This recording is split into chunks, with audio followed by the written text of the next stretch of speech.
would you need a phone? That's a very good question.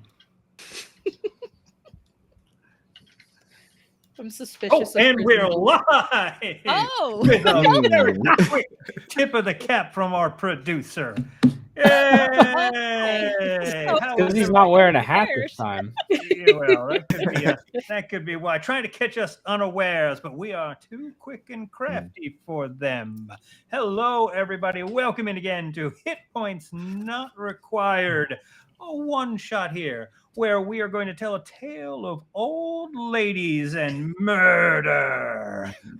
But before we get into that, and a murder duck, before we get into that, let's introduce who everyone is this evening. Starting all the way over to my right, the grass is always greener on the other side of the fence, especially when it's a tale woven by Meadow.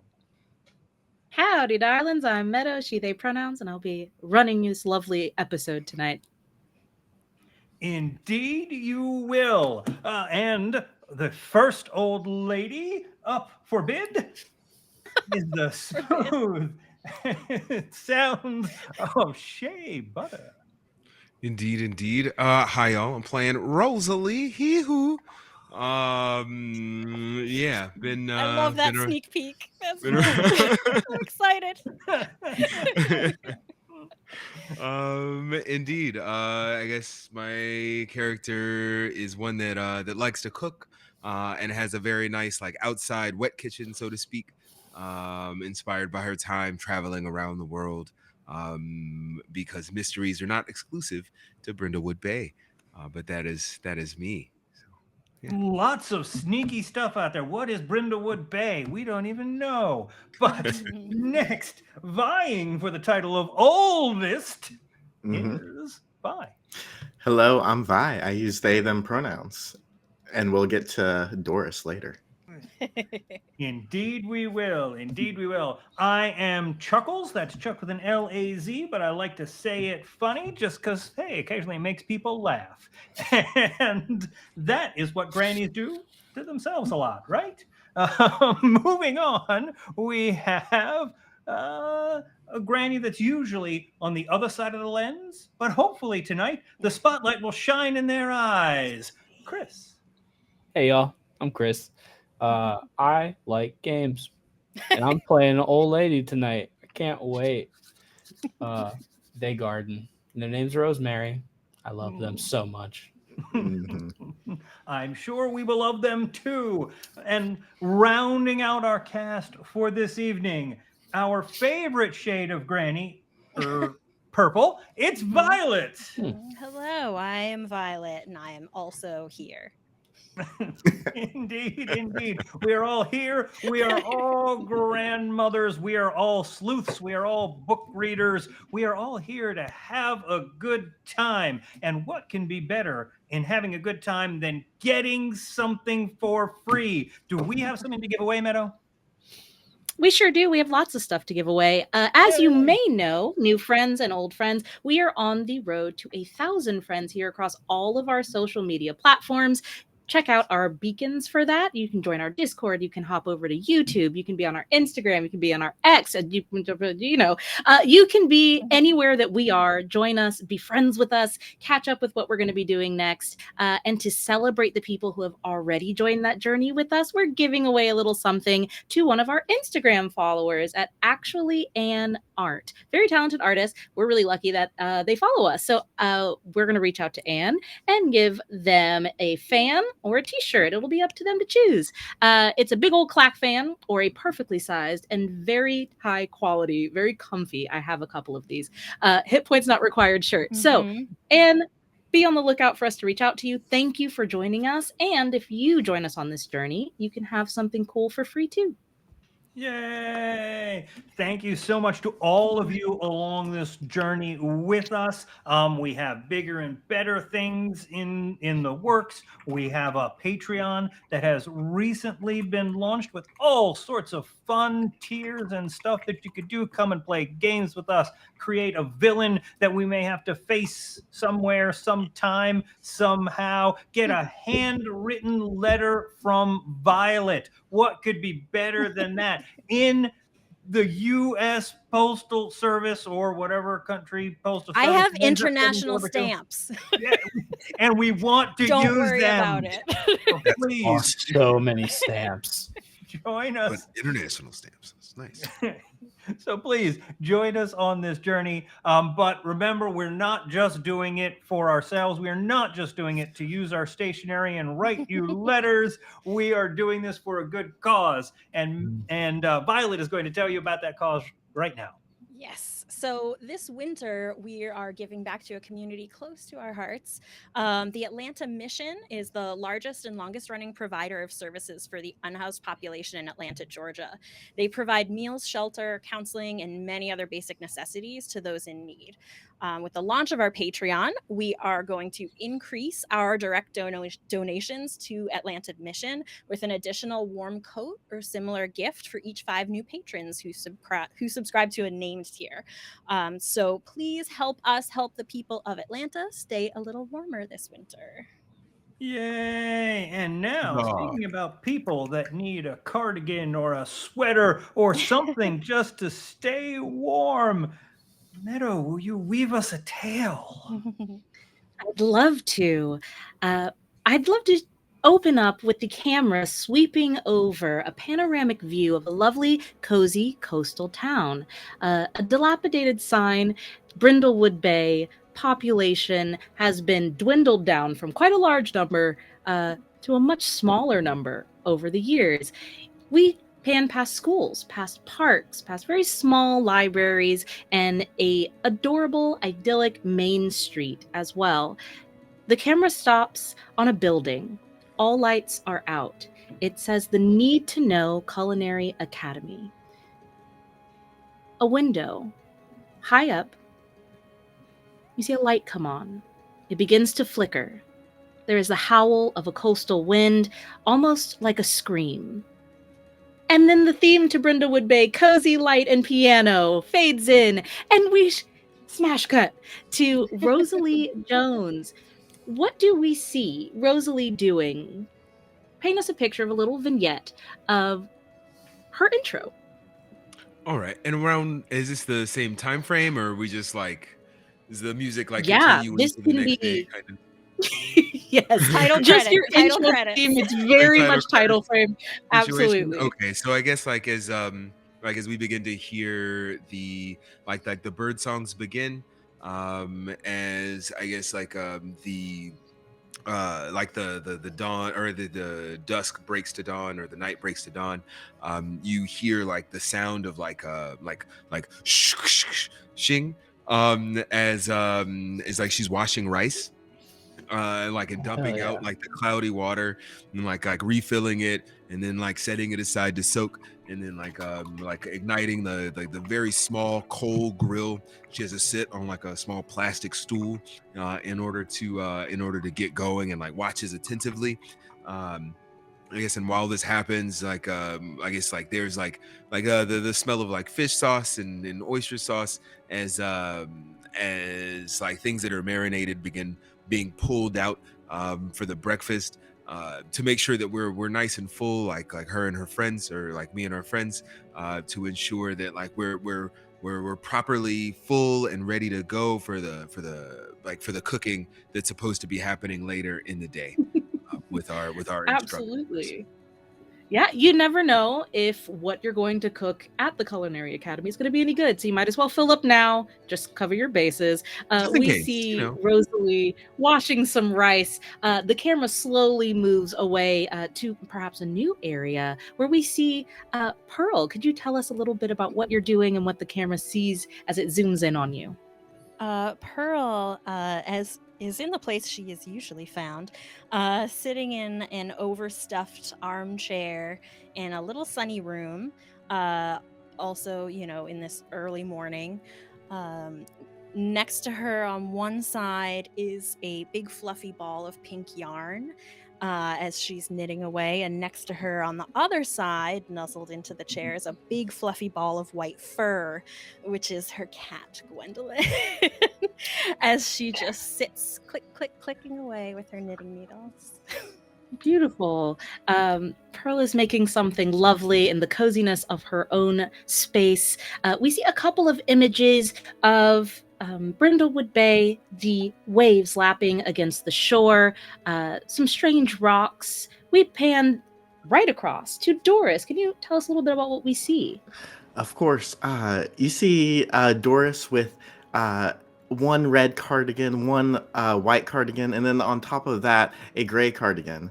Um, and in front of her is a go board with a 10-year-old and a 12-year-old grandchildren of fellow residents. And she is just showing them exactly how to play Go and trying to make sure the next generation or generations know how to play Go.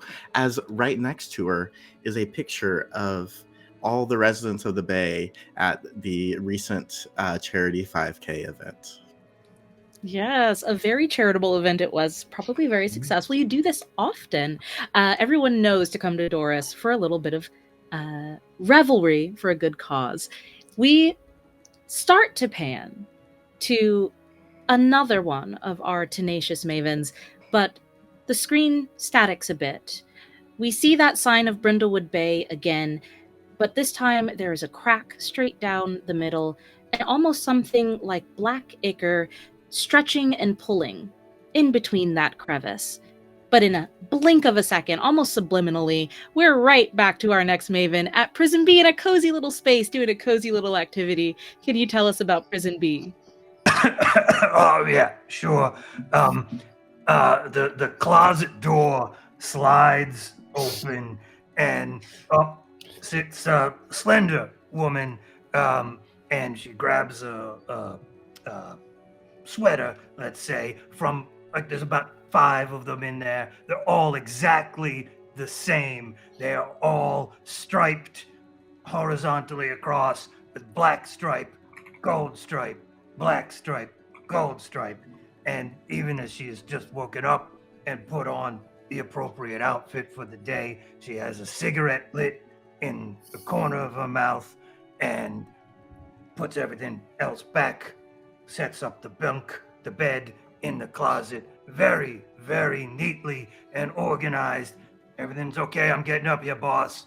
Closes the closet door, and as you turn this slender woman with the black slacks and the prison striped sweater on, the most notable thing is that she has a really large Tom Selleck like mustache, very poorly tattooed on her upper lip.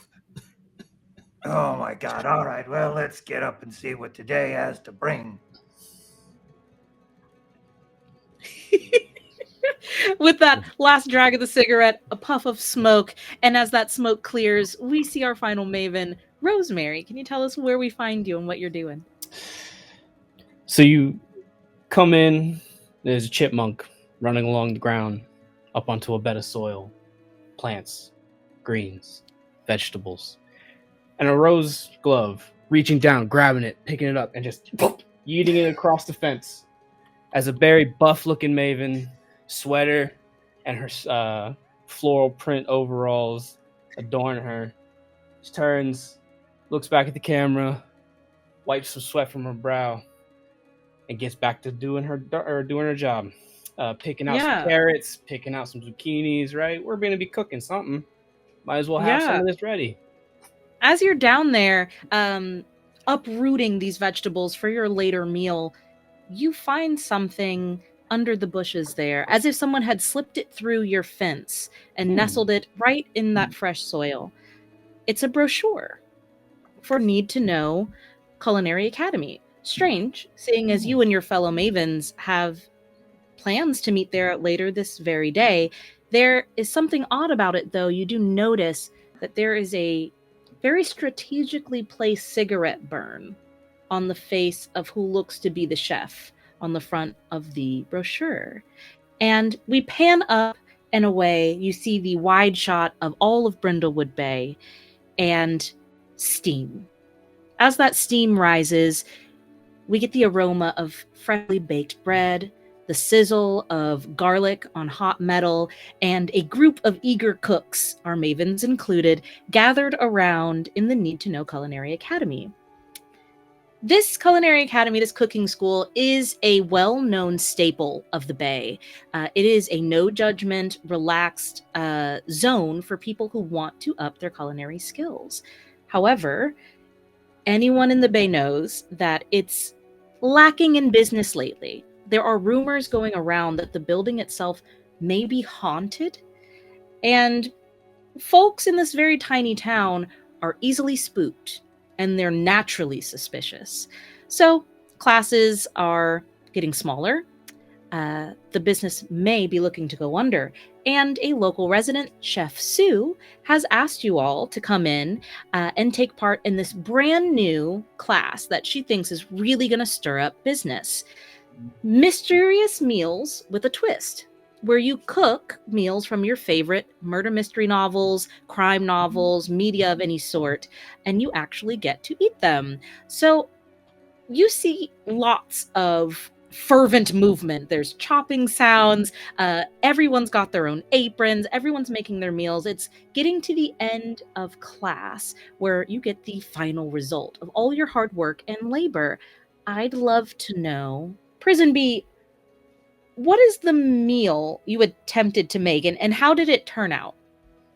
I was going for porridge, because that's what I'm really used to, like big things of scrambled eggs and porridge. However, a portion control was never really my thing. I haven't quite adapted to making for like 3 or 4. I mean, more like 300 would be normal. So portion, I don't think I got everything right. And, well, no one was looking. The ash on my cigarette sort of fell into what I was doing. But if you mix it up enough, nobody's really going to notice. That's just, Absolutely. You see that the assistant to Chef Sue, Sophie Hayes, comes over and looks into your big porridge bowl. It's the largest bowl in the kitchen, usually reserved just for mixing large amounts of dough. She peers over your shoulder and goes, "That's so much. Great. Have we been tasting as we're making?" Yeah, no, that's sort of, do you want me to do that, boss?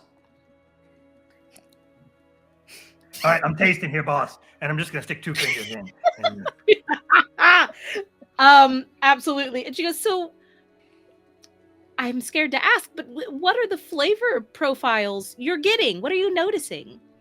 And then she points to the chart of like flavor profiles behind her, and wants to know what you're thinking. Oh, yeah, sure. Is there ash on that? I'm trying to find ash on the chart. It's very I don't know. I haven't tasted anything in years. Why don't you want some? Nope, I'm full. I'm so full. But I think maybe we're noticing notes of a good char. And the texture looks so unique. And okay, Pearl, how about you? And she just turns completely away to look over Pearl's shoulder. I'm just gonna be muttering, what the fuck these kids want these days? God damn it. Pearl, what did you get up to making, and how did it turn out? So I was trying to recreate from one of my favorite mystery novels. Although in the novel they were poisoned, but I promise these ones are not poisoned. But they're just like lovely little blueberry scones. And I'm just trying to, I have a little icing bag, and I'm trying to do little decorations on the top of the scones, and it's not going great, but I'm trying very hard to do little flowers on top of the scones. Question mark. Wonderful. Sophie is peering over your shoulder as well and goes, Oh wow, these smell amazing. Could I give just a note, because I think it's really going to come together if we can steady your hand. What I like to do, if I'm not going to hold my own wrist, is just kind of lean it on the table, and she's kind of like gently leading you through, but actually holding your hand, so at least one scone will have a good design on it. I'm And goes, and there it is. I see what she's doing. I just let her do it. Just let her control. I'm like, yeah. Oh, yeah, perfect. Yes, I totally see now. Yeah, thank you so much. Oh, it is all you. You're doing amazing. On the other side of the kitchen, in a different countertop workspace, we do see Doris next to who you would know as Brindlewood Bay locals, Martha Parker, kind of a homemaker, housewife, dedicated student to this culinary academy. She has her own pristine apron that you've never seen her without. And she's looking a little judgmentally down at what you're making, Doris. What are you making? Of course, I am making just normal pound cake. Uh, um, I just love the smell of it. I like to add a little bit of lemon in, and just normal ass pound cake. That sounds excuse me. amazing, actually. Is everything okay? Am I doing something wrong? Ooh, you say that, and Martha immediately sets down her plate, which is like stacked to the brim and plated textbook perfect. You haven't really thought it smells that great standing this close, but it looks really nice on the platter. She takes a big sidestep over to you and goes, "Oh, honey, I was not going to say anything, but since you brought it up, have you considered that your pound cake needs to feature a more elevated take? Because pound cake is pound cake and it's everywhere, right? But what if yours had like a little basil on the top, or maybe like a strawberry glaze you could inject right into the center, like a strawberry mint, and you just make it like a little jelly and just shove it right in the cake, and that's culinary arts." Oh, sometimes the basics are all one needs. Sometimes the simple things are all one needs. Oh, well, you sure are simple, bless your heart. Okay, well, I'll just get back on over to my station then. Okay. Well, And she looks you up and down and takes the side step. No, she didn't. Well, Martha was over there looking over Doris's shoulder. I want to try and ash on her perfectly. I love that this is going to be our first roll, because this is a meddling move right now. Go ahead and roll me 2d6. Add your... Ooh, this is interesting. This could be presence, or could be even reason, just because you're defending someone that you care about. So it's up to you. You can use either one of those. They're all the same, so it's fine. That would be an 8. Wonderful.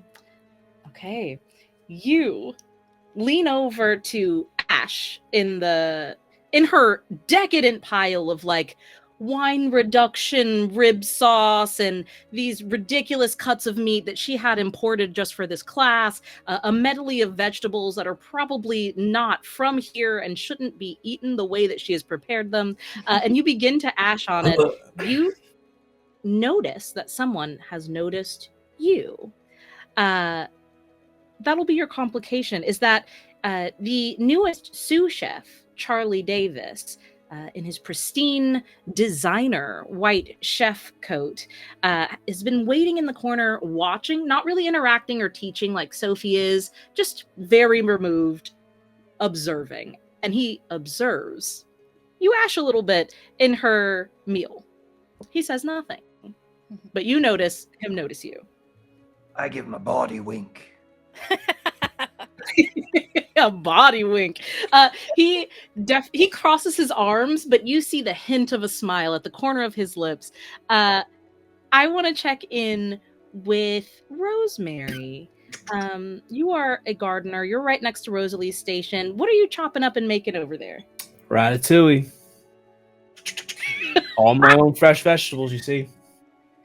Oh, you brought them from your own garden. Yeah, I wouldn't trust You- anything in this kitchen, honestly. You are next to this like very young, pretty girl. Her hair is up in this kind of like glossy bun, which is messy but looks very intentionally so.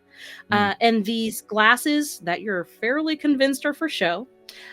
She has been taking pictures of every step of her meal, which is just spaghetti. And she has asked for selfies with everyone in the room so far. You've learned just from being next to her in your station that her name is Lily, and she is a food blogger influencer who is here taking this class. And she looks over at what you're making and goes, "That actually smells like really good. I didn't know it was going to be like making like a full recipe. This is stressful. How are you doing this?" Years of practice, sweetie.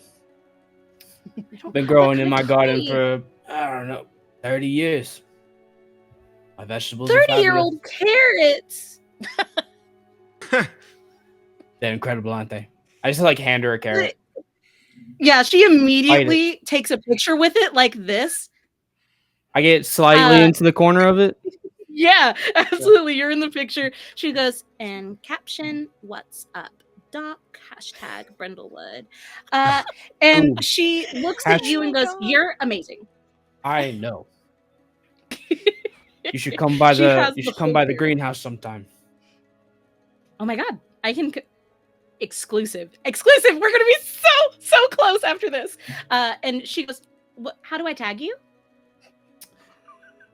What? Well, how do I tag you? And she like holds up her Polaroid and goes, "Do you want to just take this one?" Sure. Trade for the carrot. She's waving it, and after she lets down the carrot, she writes on the back, "Tag, you're it," and hands you the photo. I just put it in the front little pocket of my overalls. Thanks. Keep chopping. You're chopping, you're cooking. Rosalie, you are really close to the two quietest people in the class, and they're sandwiching you on either side. There is like a pencil pusher type, buttoned up, very quiet, has been wearing like Walkman headphones all day. So hasn't really said a word to you. And on your other side is this very petite, very small woman with bushy dark brown hair. You haven't gotten either of their names. Again, they're not really talkative, but they are cooking up a storm. They've both finished. They're garnishing their dishes. You might be a little behind. What are you cooking? All right, so if I'm behind, I'm like Flame is gonna kind of like jump from the pan as I like toss the fried rice from one of my favorite novels, the Mekong Express. And it's like toss the rest of it and like, "Here, babe, would you try this? Here, try a little bit of this right here. See?" Like, and I'm just gonna like both of them just a little bit just to see how it is. Like, get the last little bit of the MSG in there, just kind of see how they feel about it. Yeah.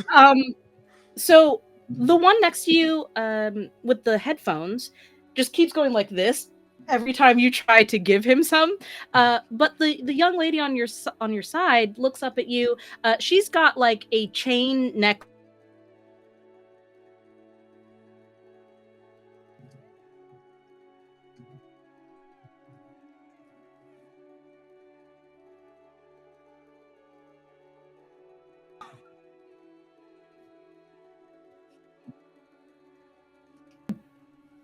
So good.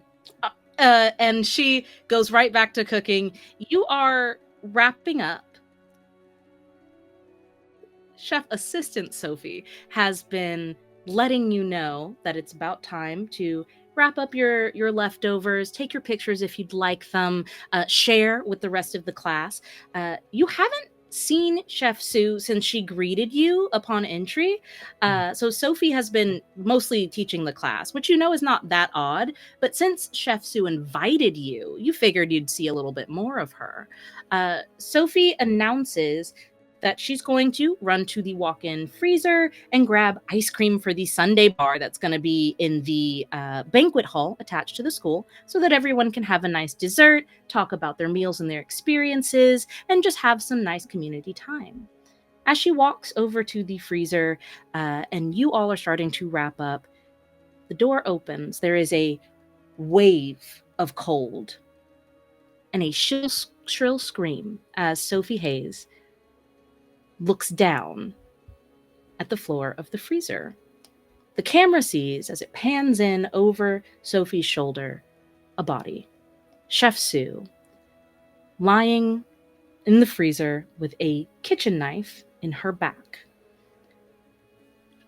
Screams begin to erupt throughout the building. What do you do? Roll up my I look up from the sleeves. camera, like that I am like looking down into to take of the food, like the one that I'm gonna have to develop later, and then I look at the other mavens with like a knowing look in my eye. I immediately look for the other Maven. I immediately pick up my medical bag, ready to inspect the body. I make sure I have all my knives. I make sure I have all my kitchen knives because my thing is having cooking knives, and there's one in them. I just calmly walk over to whatever door exits this room and lock it. I immediately go over to wherever Rosalie is preparing, and there's live flame there, so I use that to light up another cigarette. Here the fuck we go again. I've only got spoons. Y'all saw I only had spoons. Hey, Bing, You can cook with that, actually. check for exits. I got this one. I see what Rosemary's doing, and I snatch up my little tote bag and hurry over to the freezer door and pull out one of my balls of yarn and wind one end around one side of the door and then the other side, and sort of wrap it back and forth to create like a little barrier to block off the crime scene. Active Wonderful. crime scene. Impromptu caution tape is perfect. As you are starting to do that, you can hear Sophie is on the phone calling the local sheriff, who doesn't sound, from like the muffled bit you can hear on this like wall phone that she's talking into, not in a hurry. She sounds a little frustrated, goes, no, like she's actually dead. Sheriff, I cannot. Yes, she's in the freezer, and yes, that's probably the best place for her to be right now. But that withstanding, kind of need you here. Yes, they are here. They happen to be here. Yes, I will ask them to do. Okay. Thanks, Sheriff. She hangs up. She turns to you and sees this like yarn caution tape, and goes, "Oh, thank goodness. Okay. Sheriff's moving. I don't know really what to do." I ain't never been able to trust no cop. Okay. Fishing. We got you, baby. As I move the I frag really right appreciate it. The doors have been locked for this class. It's a special class. We hadn't let anyone in or out of the building. And then that kind of realization settles over her, and she looks out at the rest of the students at the class and goes, "Oh dear. Okay. I'm going to take everyone to the banquet hall and make sure we stay here until the sheriff gets here, whenever that is. If you could, please, ladies, look into this for me. If we have it solved and out of the way by the time he arrives, I won't have to be here until 5 a.m. Oh my God, there's so much paper. Oh my God, she's really dead." And you see in the corner, Charlie Davis. Oh, she takes one, shaking hands, takes one almost like absent-mindedly. And you see Charlie Davis in the corner. He has moved, but mostly to be like, what's going on in there? He has not really rushed forward like everyone else is. You hear the snap and the stripping of a Polaroid as it's wound back. You do see that lovely Lily is taking a couple of pictures. Sophie goes, okay, everyone, I'm so sorry about this. This is not part of the class. Could everyone please follow me to the Sunday buffet in the... Oh, God. I'm sorry that the ice cream was next to a dead body. It's really all we have. Could everyone please follow me? And she starts leading everyone. She comes to you first, Rosemary, because you're in the way of the door. And she goes, we're going to go to the banquet hall. Is that all right? Can you come find us there if you need anything? No one leaves before we search them. Run them pockets. And she looks down and she goes, I don't think you can legally search everybody. And she just turns out her pockets. There's like a napkin, a receipt for something. Like there's nothing in there, just gum wrappers. And she goes, I don't Be I a don't clue. have anything, but here. And she gives you like a handful of like recyclable papers and junk, a little bit of lint in there. He goes, I mean, hey, if you're gonna toss it out for me. And she hands it over and starts leading everyone to the banquet hall. I will stop and goes, every please person. don't touch the guests. I'll stop every person before they leave. Run them pockets. I don't know how this is gonna go, so give me a meddling move. You're certainly meddling. Yeah. Roll 2d6. We're gonna say this is presence, as you're trying to use your presence to intimidate people to quote unquote run them pockets. It's a 6. Okay, great. On a miss. I am a cool 4'9", like buff woman. So yeah, you are very capable, but you're also the most adorable thing most of the people in this class have ever seen. So they're like, oh, thank you. Oh, look at her. Yeah, that's so sweet. Okay, and like kind of shuffle past you to make it towards the banquet hall. Again, still in the same building, just the room across the hall from where all the cooking takes place. So everyone has moved into there. Sophie has led them there. Charlie Davis is the last one out of the room. He looks over everyone. He is this young, like college age, but heavily tattooed young man, red hair, a bit of a snarl on him, and he walks past, looking each of you over with a very silent but understood, don't mess this up look, as he then joins everyone in the banquet hall. You Mavens are left alone in here, the cooking area. I know that Doris grabbed her medical bag. I know that the area is already yarned off. What would you like to do first? I will say it is okay to split up here. If some of you would like to interview some people, and some of you would like to check it out here, you can. This is a safe space, unless, of course, you die horrifically. So what are we doing? I'd say now that there's not any people in here except for us Mavens, I'd probably like stop being so tough looking and kind of be like, another one, girls, another one. I'll be like, come on. And I duck under the yarn that I strung I just up. walk right under it. Before we get too invested, Doris, can you make sure this one's really dead? I mean, we don't want a repeat of that incident. Yeah. Of course. I mean, it's been like a whole week since I've messed with a dead body as I put on some gloves. Yes, Brindlewood Bay, highest murder per capita in the entire world. A murder mystery happens every single week like clockwork. Wonderful. You head into the freezer. Pearl, Doris, and Rosemary, you were all going into the freezer, correct? Okay. Doris, you're checking out the body. Are you just kind of looking at the state? Are you getting out your supplies? Tell me a little bit about what it looks like as you're making an assessment in this freezer. Yeah, first I'm checking pulse, but I'm also checking temperature to see maybe I can figure out how long it's been in this freezer. Is it a little warm? And if that is the only wound on the body, is this giant knife. Okay. Give me a meddling move, please, and we'll see what information you get. Just from being in the freezer and looking at the body, I can let you know what you all see, but Doris might get a little bit of extra information here with her expertise. If you have a medical bag, you can roll 3d6 and do this at advantage since you're using an item from your cozy little place, Doris. Please roll plus reason. Cool. So I that's think this plus was 2 for reason and advantage. Goodness, you're gonna get something. I got a 10. So Nice. Hell yeah. Amazing. Okay.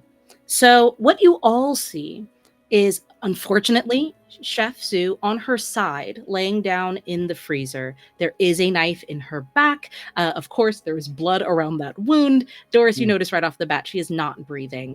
But what you all see, which is a little odd, is this purpley blue tint on her lips and at some of her extremities. But Doris, with your calculations, you don't think she's been dead very long. And of course, you did see her when you first came into the class. So it hasn't been more than a couple of hours that she's been in here. But with a 10, as you are kind of parting her chef's coat to get a better look at where her pulse might be, looking for other wounds besides the obvious, you do find in her hand a crumpled recipe. It strikes you as odd because it's not in her handwriting from what you can tell. Chef Sue is meticulous and has had many cookbooks that she's mini printed for her students. All of them are well formatted. They are typed. This doesn't look like it belongs to her. It's not in handwriting you recognize, though. But you do find a crumpled recipe in her hand and the bluish purple tint to her lips and extremities. I raise the recipe up in my hand while still looking at the body. Recipe, and hold it out above me, not looking behind me to see who grabs it. I'm gonna put on my. Take a look at that. Like, Yeah, I'm looking over at. I don't even go for it. I just look at Rosemary and Rosalie, like. And while this is happening, I put on my reading glasses and I lean down real close to the floor, and I'm looking all around the body and around the freezer, and that's to see if the freezer in general, like around the space, not the body but the space, to see if there's any marks, any objects lying around, anything that looks like it's been knocked over or something like that. Yeah, give me a meddling move. 2d6, and you can add, this is reason as well, I would say.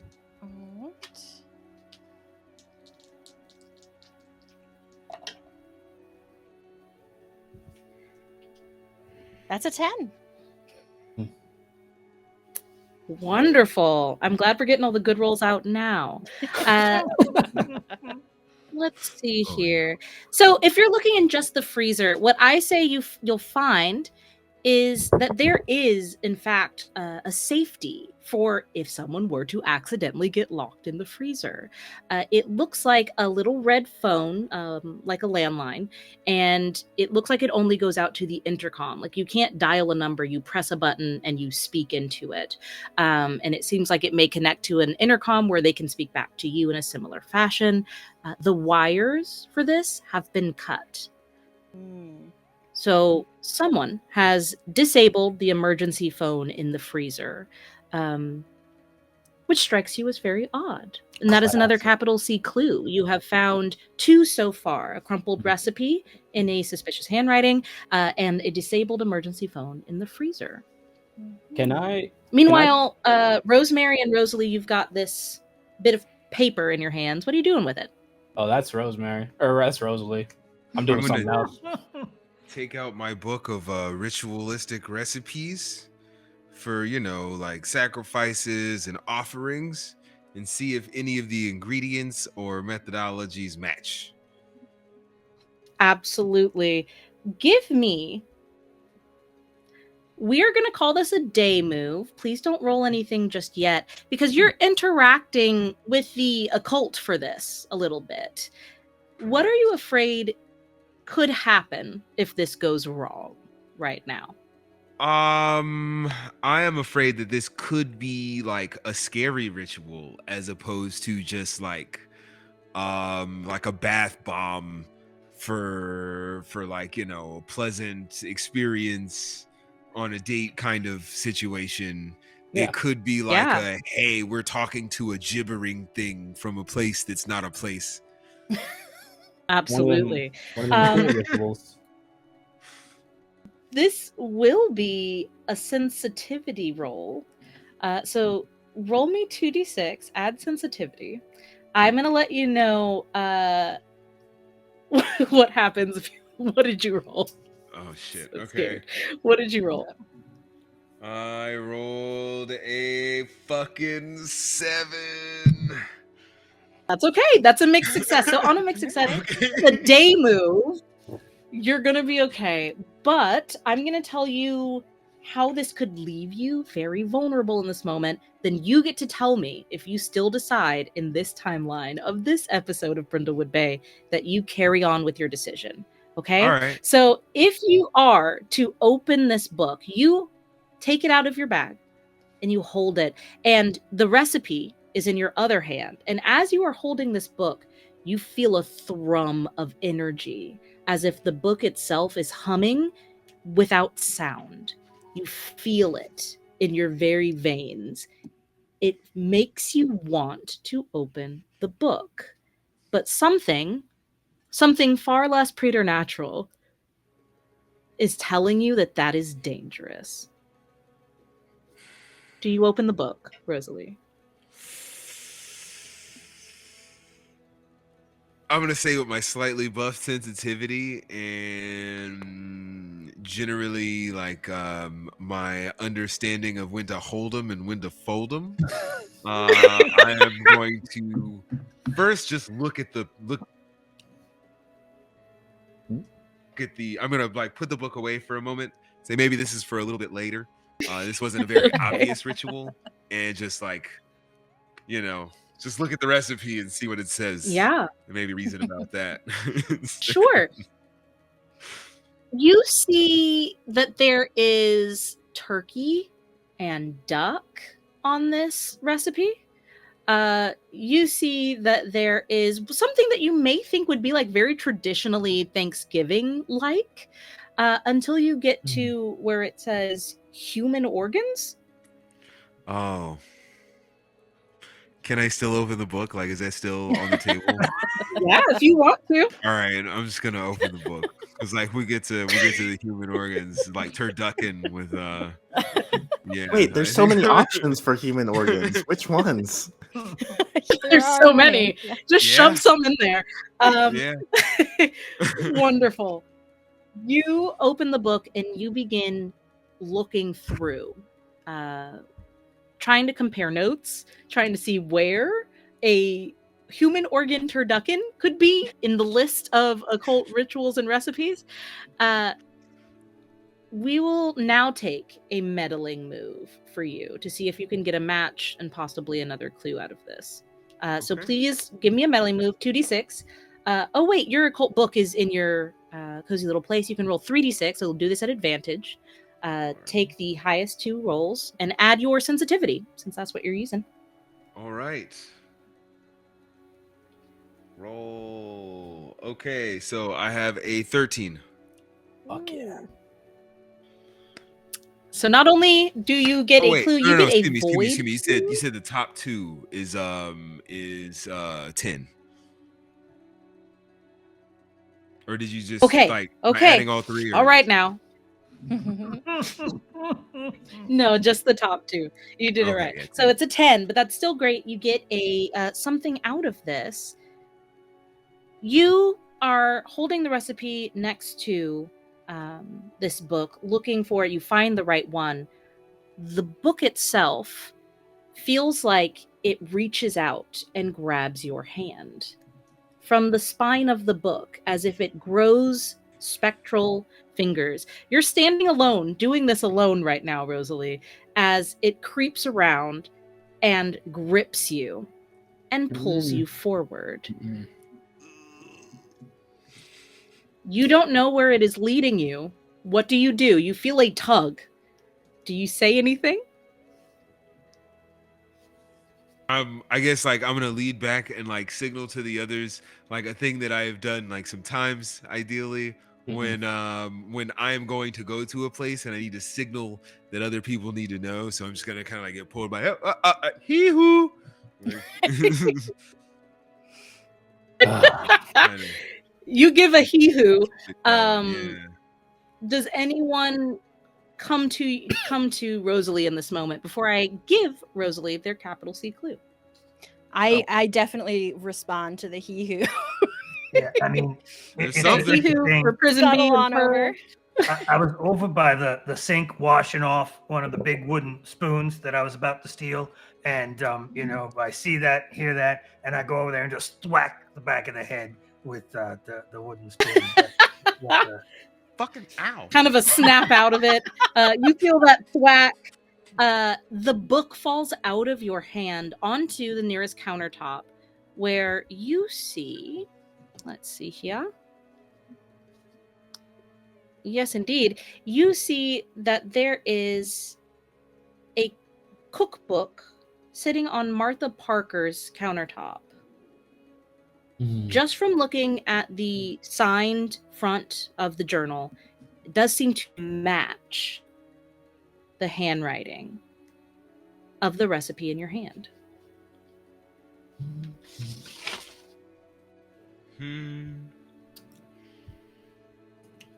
He who over. All right, Yeah. I'm gonna go back to washing the spoon off. Is it over? Like, am I still feeling drawn to a particular location? No, once it got knocked out of your hand and fell onto the countertop next to Martha Parker's recipe book, released your hand, the book is there. It still sits there ominously, as if it is watching you watch it. But no, it doesn't do anything else. All right, I see you, book. Meanwhile, So- Rosemary, you said you were up to something. Yeah, while all this is happening, I'm gonna ignore the he who. I'm just gonna kind of like get down by Doris with the body. I'm gonna grab the knife and pull it out, wearing my rose garden gloves. And I'm just Sure. gonna go wandering around, looking to see if it's missing from any of the sets in the cooking space where all of the people were. If anyone's missing a knife, Absolutely. be a surefire. Yes, indeed. Please give me a meddling move. This will be plus reason as well. Bird. Roll your 2d6. It's a 6. Okay, you rip the knife out of Chef Sue's back, and you start walking from countertop to countertop, looking at the knife blocks there, looking for a missing knife that's not immediately locatable elsewhere. You don't find anything suspicious, which is in itself suspicious to you, Rosemary. Huh. This knife goes somewhere, but where? It was in the back, so I think that's where it was. That's not where knives go, Doris. I mean, I see a lot of knives in back, so So do it seems I. like that's part of where they go. True. Yeah. Around But here. it's not where they're I think I supposed have to to agree with go. Rosemary on this one.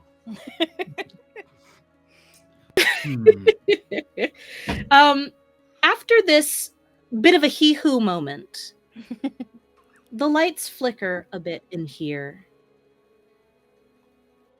Those of you in the freezer, we'll start with Doris. You've heard the rumors of a possible haunting, but probably shrugged that off. What is something that happened during class, now that looking back on it, could have been evidence of a haunting?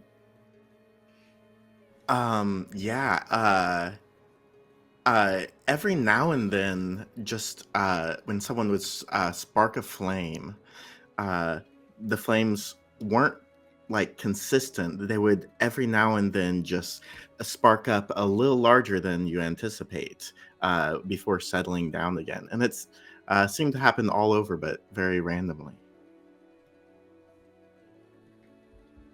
Absolutely. Very nice. Prison Bee, you're washing a spoon. Pearl, you were about to head over to the Hihu moment. Are you still in the freezer? Yeah, I think Yeah, I I'd probably love. followed to the door of the freezer to see what was going on with Rosalie, but I'm still kind of hanging out in the doorway. Wonderful. So then I'll ask you as well. What is something that you noticed about the class that is just now striking you as possible true supernatural activity?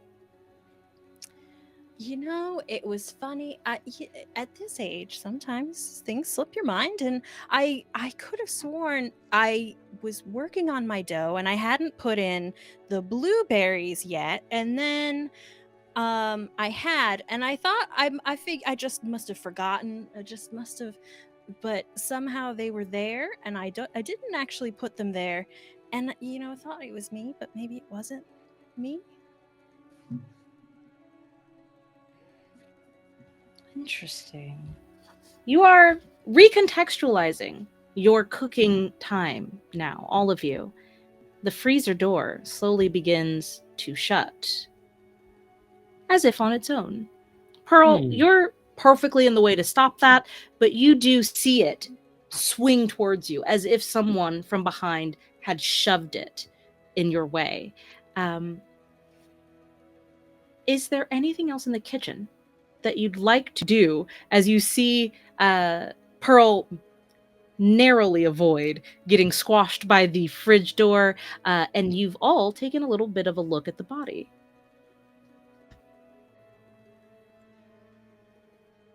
Yeah, I was kind of thinking to go to like the office or whatever, and maybe if there was like, see what she was up to. I mean, people don't take it from my experience. People don't just get killed willy-nilly. There's usually a reason. There's a motive in there somewhere. They take that very seriously. Believe me, very seriously. So I was going to try and see what they were up to. Why somebody wanted to kill them. Or if there was a fight in there, we might, right, Shonda? Oh my goodness, everyone. I forgot to take a group picture. I hope someone did that for me. I got a picture. It's just me though. I wanted the group picture with us all. Everyone in the cooking. Well, we can go and ask Lily to get us one. I do think I saw that Lily girl taking a few pictures just before we left. I wonder, we should see what kind of pictures she has. Maybe she caught something. Hey, is anybody gonna get that door? Look like it's gonna. I'm like in the door. Like it's gonna shut on y'all. I told you. Got it. That's all we're saying is that all the stuff on the insides got cut, so we might want to. Oh, you don't be in that room. I'm literally squished in the door, so like it cannot close because I. Okay. That's why I say you need to work on the delts. Yeah, the door's broken, guys, or the phone's broken. The phone's broken, so just certainly do not stay in the freezer. Don't want y'all freeze death nothing. You should get out of the freezer. Doris gingerly walks out of the freezer, and it's like, it was such a fresh body too. Oh well, maybe another one will come up. It's in the freezer. It'll be fresh. You are a genius, Rosemary. Well, we have Prison Bee, who is proposing that a little office visit might be in order. Would anybody like to accompany Prison Bee? And I also know that there's a few people who want to check out possibly Lily or talking to some of the other people in the banquet hall. Who is going to the office? I'm probably gonna grab a cleaver from one of the places, just hand it to B and say, I'll go with you. I got a spoon. We're good. Yeah, Okay. yeah. Well, I'll keep it both. Knife and a cleaver. We have Rosemary and Prison Bee. Okay. Wonderful. Doris, Rosalie, and Pearl, you're heading to the banquet hall or somewhere else? I want to talk to Lily. I guess I'll talk to some people at the banquet hall as well. Sure. Alrighty. We are on ads. So sorry. Cool. We'll roll along like we don't see them. Wonderful. I would love to start with the banquet hall. Doris, you know exactly who you're walking up to. As you enter the banquet hall, you see those long, foldable white banquet tables with the metal legs that are very hard to get stuck in one spot to make them stable enough to have people sitting. A lot of folding chairs. It's almost like a renovated, like middle school gymnasium in here. There is a very pathetic excuse for a Sunday buffet with only 2 flavors of ice cream, but plenty of small bowls of sprinkles and chocolate syrups on the side. There's a couple of people who have a little cup of ice cream, but it looks like most people have lost their appetite after seeing such a gruesome sight. You see, Lily doesn't seem to be suffering that problem as she is taking little pictures on various different cameras of the ice cream sundae buffet. As you walk up, she perks up and smiles at you, almost as if nothing had happened. It looks like she's having a pretty good day. What do you say?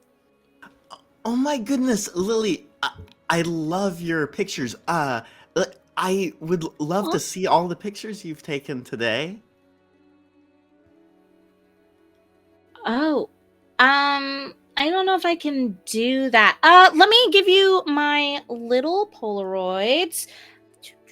And she's flipping through and looking, but you do see that the other ones are on like developed rolled film, and she would have to go out to go get them developed to give you a good enough result. So she hands you a stack of Polaroids and goes like, well, these are the ones I'm gonna scrapbook with, and I think people are really gonna like them. I think they're gonna really resonate with what I'm doing here.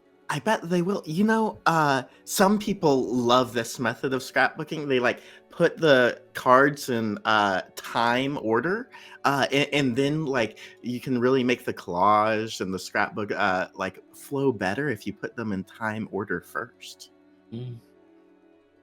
Huh. I've like literally never heard that before. Okay. You know, some people is it just like that. European, or is it like older, like for your kind of scrapbooking, or is it more like a new wave? Oh, it's the newest wave. Like they already call it 2000s scrapbooking because it's just so new. Oh my god, it's so Y2K. It's so Y2K. Okay, I have to do this right now. And she goes to the nearest table and starts laying them out, trying to do it by like when she took the pictures. You are certainly able to kind of look over her shoulder and see what's going on here. This is a bit of a meddling move, you manipulating her into doing this for you. So you can give me a meddling move, 2d6 with presence, I would say. Awesome. My 0 in presence will be great for this. That is a 6. Oh boy. Wonderful. So as you are looking over her shoulder, she's like, this just doesn't make sense. These are actually trash, maybe. Oh my god. Oh my god, am I bogus? Oh my god, am I bogus? And she looks at you wide-eyed, fearful that maybe she's actually lame. And in a panic, scoops all of the Polaroids off of the table and into her bag and goes, you know what? They're not ready. Y2K New Wave scrapbooking is going to have to wait because my blood pressure is way too high to handle this. But honestly, isn't this like the best thing that could have happened? Like, obviously terrible, but also my readers are really gonna love this. Yeah. And you know, a little bit of this aspirin will help with that blood pressure. But it's going to be great. Yeah. Who's Gonna be so watching us great. the hardest right now? I will get just like a really quick picture of you if I could, because like I do honestly respect all my elders, and I just really love that you were like here to support me in this time. Thank you. And without waiting, just snaps a picture. Beautiful. Wonderful. Oh wait, of all of us or just Let's Doris? Here, you're in. Rosalie, you're in here as well. Indeed. Just of Doris. Oh, okay.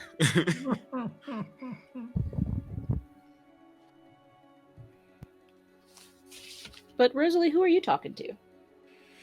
I'm actually watching the interaction between Doris and the person whose name escapes me at the moment, apparently. Lily. Lily, right. Uh and basically, so when Lily starts to lay the pictures out, I imagine that like a person that wouldn't want us to have like a solid understanding of what has happened previously would be very interested in that happening. And so I want to try and pay attention to who's paying the most attention to that. And see if I can like Yeah. figure that piece out. Okay. Yeah. I think you would find that Martha Parker is very interested. I also think Charlie Davis would be very interested, the newest sous chef of Need to Know. And that's probably who would gain your interest right off the bat. But it's up to you who you'd like to talk to based on that. I think from a player perspective, I just got the sous chef Sue joke, so I would like to talk to sous chef.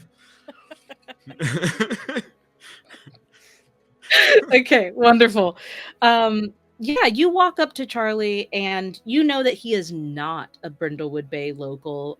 He is basically what you'd call a transfer. Came in from a very fancy New York Michelin star restaurant to be Brindlewood Bay's newest culinary academy sous chef. You know, as happens all the time. And he looks at you as you approach and gives a bit of a nod. His arms are crossed. He's leaned back in his chair. He looks pretty relaxed, even though his gaze keeps darting over to the conversation that Doris and Lily are having. Hey, how's it going there, chef? Doing okay today? Oh, I mean, I guess outside of the yeah. obvious. No, yeah. You know, people come and they go. You can't help it. I mean, it is quite unfortunate, I suppose. That's a very nice outfit you got there. I mean, you like these? He's a designer. It's very these myself. clean. Yeah, it's very clean. I like it Yeah, quite a it's lot. important to be clean in the kitchen space. Yeah. Yeah, I've never been the best at that. You can see, like, I like gesture towards my hippy dippy kind of like flowing like clothes made out of like different fabrics in like different shades of like washed out blacks and grays and like browns and like rabbit hole colors. I'm like, yeah, so I guess were you close? Like I'm sorry for your loss there. Yeah, I just I know you just got here and all. Yeah, I mean, where I'm from, it happens all the time. And, you know, it is what it is. It's just sad. You know, she's a nice lady. Okay. Well, nowhere happens more than here, am I right? But no, Chef Sue gave a kid a chance. Clearly paid off. Oh, no, not in that way. Not in that way. But, you know, I was looking forward to turning this business around. And now, you know, hopefully I'll still get that chance. It's just gonna be a little different without Chef Sue around. I mean, that's fair. I guess. What do you think is gonna happen? Well, is this gonna be your thing? Hey, I didn't say it. You know, maybe something happens. Maybe I'll invite you back when I have my own menu, so to speak. Oh, well, I do love new menus. Like, are there gonna be any interesting like recipes or anything like that are gonna be on the? I mean, I guess it's too early to tell. I suppose. Well, I did get famous for something, but it's real hush hush. It's real hush hush. If you don't know, you don't know. We'll see what comes up. I don't want to speak on it, you know, just yet with everything that's going on. And he points like over to the freezer, but his eyes remain on you as he goes. But you seem like a nice lady. You really know what you're doing in the kitchen, from what I can see, and I was pretty impressed. yeah, you could come by if you ever want to be an assistant. You know, I do favor experience. Okay, well, I thank you so much about that, young man. I'll make sure that I come back and talk to you a bit about it some more. I'm just gonna kind of, get the vibes of the area and see what's going on, I suppose. Yeah, I heard you and your friends, you're like crime solving superheroes or something. Oh, I mean, how good at that could we possibly be, right? I mean, we're just little like like little ladies, hanging out and trying to pass the time that we have so much of out here after our long or like towards this part of our long lives. Yeah, I respect that. I respect that. You're doing a great job, Granny. Yeah, Rosalie, like the Nina Right. Simone song. Yeah, Stay away Rosalie. from Yeah, no. Rosalie. I know all the Yeah. students' names. Yeah, Rosalie. It's a great name. Beautiful name. Beautiful name. And he leans back and like looks off in a different direction. That's okay. I'm Is gonna there begin to anything? make. Oh, go ahead. No, go ahead. Go ahead. I was waiting for you. Oh, I was gonna say I was gonna make my way back to meet up with the others with my new information of he was in a situation that required him to be given a chance. He was given a chance. There was some sort of complication in regards to their relationship, as far as I could tell, and now he is in the impression of having something to gain from her passing, and that's the information that I will convey to the other Mavens. Indeed. Oh, I You guess pass that along to those of it's you in the me, banquet. Pearl, and Doris in the room currently. So the people in the banquet hall, I will Yes, indeed. get that to you all. Curious. Absolutely. You share that bit of tidbit. Pearl, you've been in the banquet hall. What I'll say you've noticed just from observing so far the conversations that have happened is Sophie Hayes, the assistant chef, has been staring daggers at Charlie Davis the entire time he talked to Rosalie. And that Martha Parker has been doing a pretty similar job. It's a little sneakier for her, but you definitely notice it. And I'd like to cut very quickly over to the hallway where we have Prison Bee and Rosemary. Oh yeah, Uh, Rosemary. Did sneaking- you notice the sneaking buns on that question. Charlie? Huh?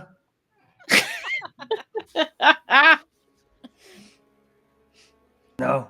What? It's real hard to understand you sometimes, B. Yeah, all right. Did you? Never mind. Let's go toss this bunk over here. See what comes up. And there got to be contraband in there somewhere. That's what they always say. And just start go to the office and just start like tossing stuff everywhere, looking for something. Is the office unlocked? Sure. Damn. Usually, the office is locked up tighter than Fort Knox. However, it strikes you as very, very odd that the door is slightly ajar, actually.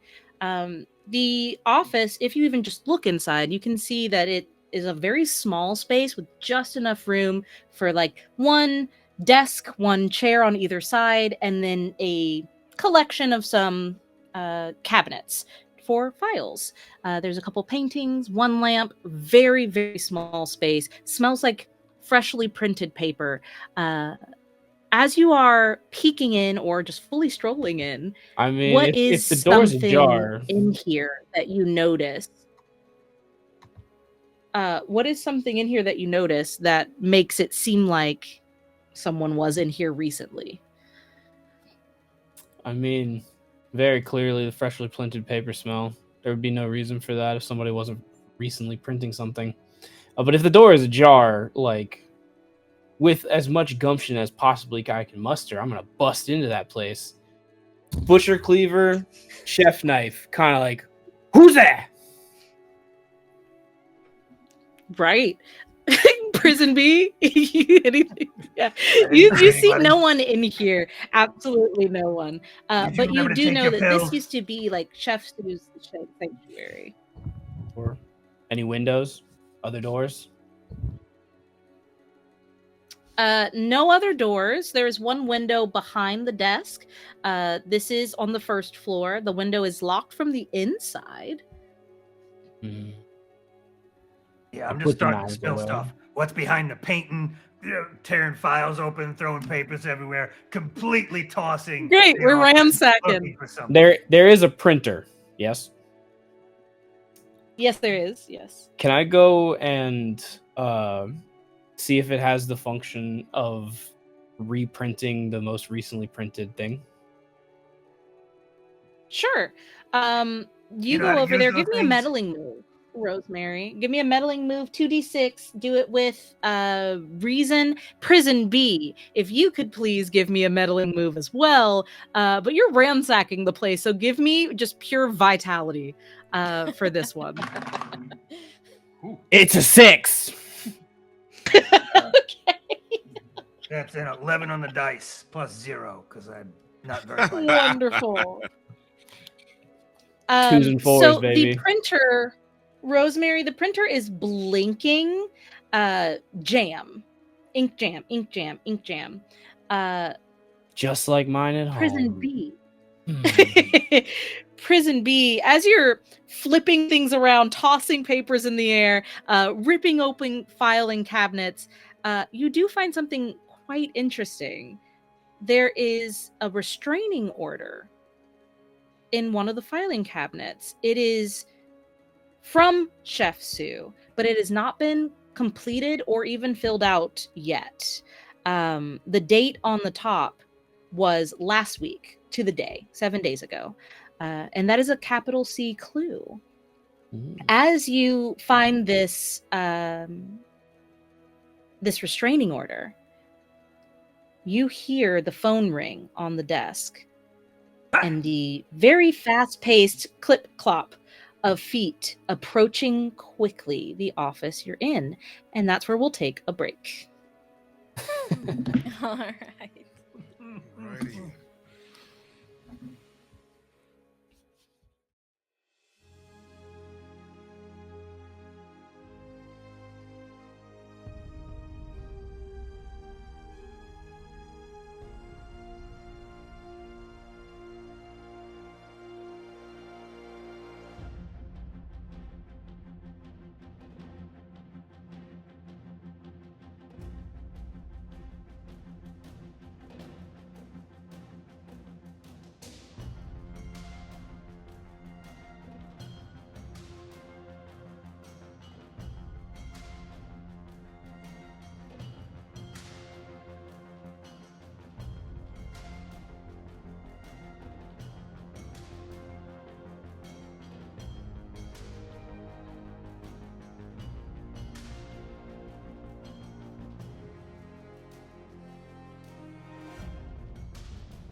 Hello and welcome back, my murderous, mysterious, capable, competent, meddling grannies. All my mavens, when we left you, 2 of our mavens were in a particularly precarious situation. In an office that is usually locked, truly ransacking the place as the phone rings and footsteps approach. Prison B, what do? You're standing there with a capital C clue in your hand, a restraining order from Chef Sue. You hear these footsteps coming. Rosemary has already announced, ready, cleaver and knife in hand. What are you doing? Hey, I'm spooked by the phone because those things still get me. I can't believe you could just like pick something up and talk to anybody anywhere. My first instinct is to try and eat the clue, but then I realize that's probably not the right thing to do here, and I just slip it in my my pocket, the regular one, not a prison pocket, just a regular, everyday, ordinary pocket, and take a long drag on my cigarette, act like I'm not doing anything. I'm going straight to the door and locking that bitch. Immediately. Wonderful. Yeah. You go to the door, you lock it. You see the outline, the silhouette of someone across the frosted glass of the office door. Duck. Down. The doorknob turns, jiggles, pushes. You can see the wood banging against the frame there. You hear a deep sigh.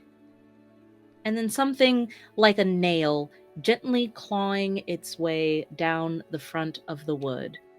I get my spoon out for sure. I got a chef's knife and a cleaver. Oh God. Just And like then that the little footsteps. goblin. Those footsteps walk away. Prison B, Rosemary, you are left alone in this office. What do? Is the phone still ringing? It is. You gotta answer that? I thought it was for you. It ain't. No. All right, fine. You know I'm not good at talking. I pick it up. Prison B, who the fuck is this?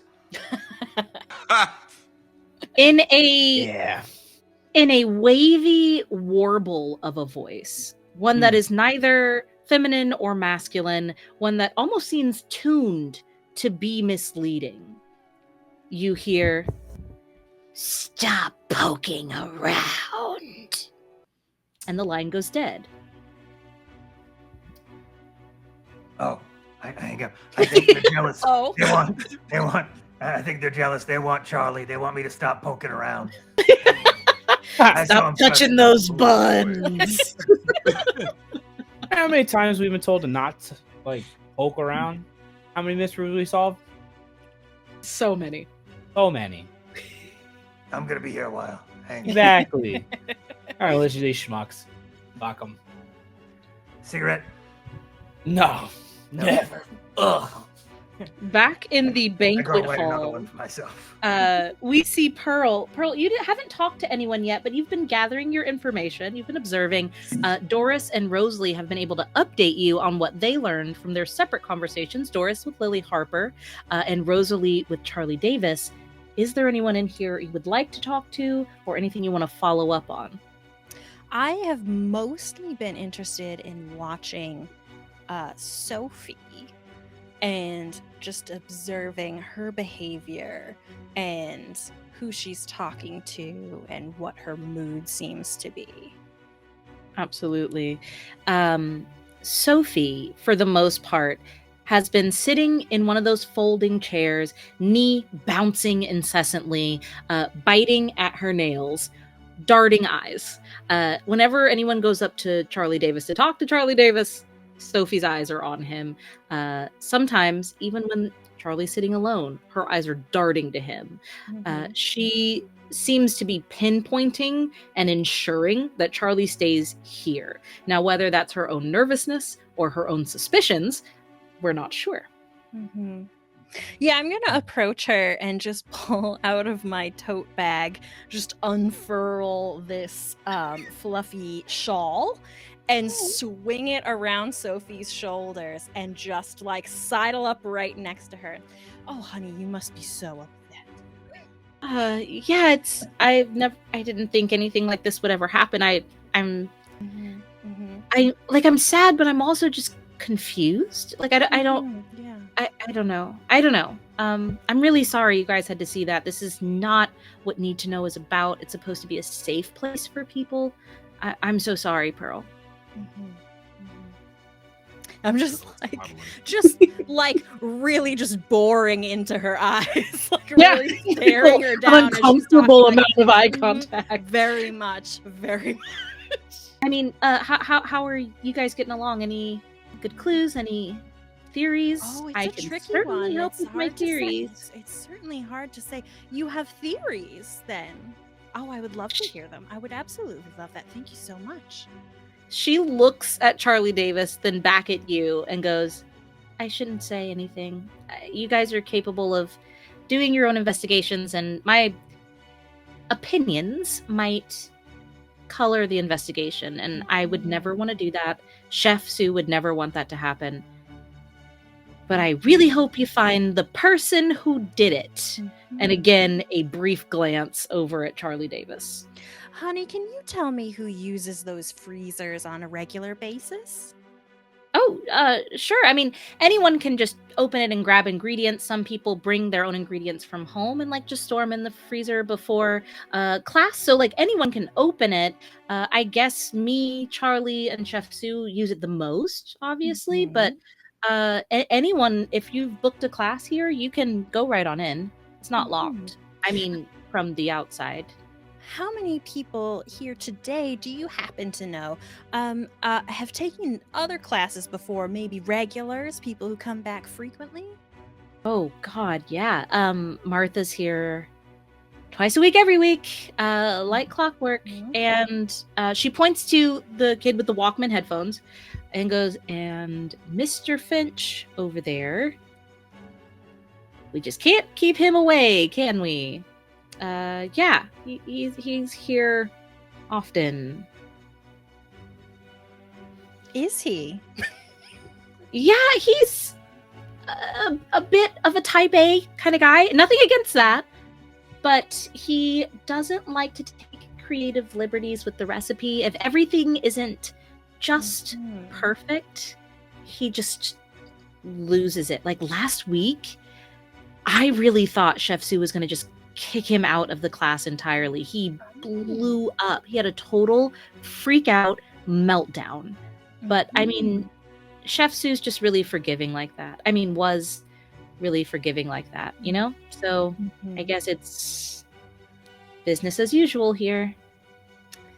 Well, you're doing a wonderful job keeping it together and being strong for everyone here, sweetheart.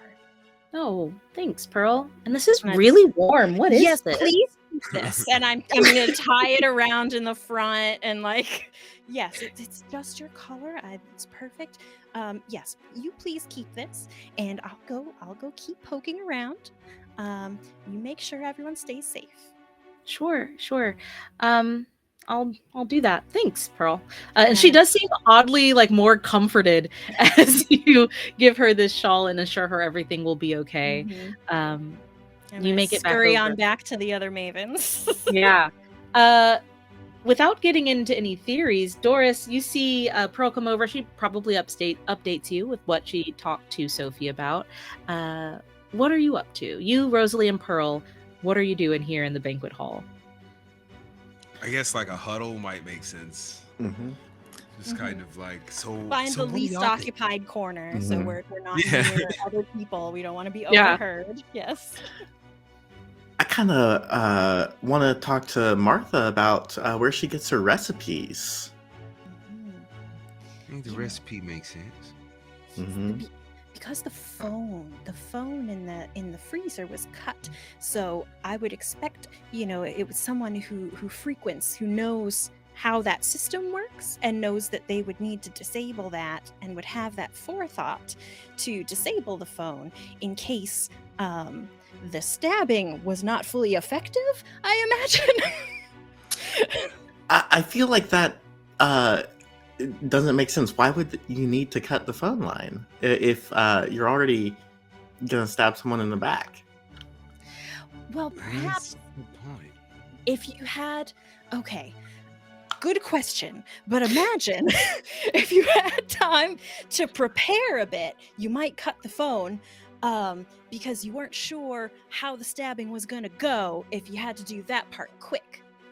You see, cut the phone in advance, and then when you have your moment, you do the stabbing, and you shut the door, and then either the stabbing's going to do it or the cold's going to do it. Or maybe it was a failed plan. First, they cut the phone line, closed the door, and then when they came in, the job wasn't finished. She was just cold. She was just cold. So whatever happened with those photographs? They're in Lily's purse over there. I mean, it seemed like she was showing them to you, and then she put them back. Yeah, she's a little self-conscious about her scrapbooking, unfortunately. I mean, that's possible, but I guess it's also possible that she didn't see what she was expecting to when she tried to put them in order of time. Mm-hmm. Maybe she realized she had something as she was showing them to you and wanted to hide it away. I was thinking she was just confused about what she was looking at, but that's a good point too. We could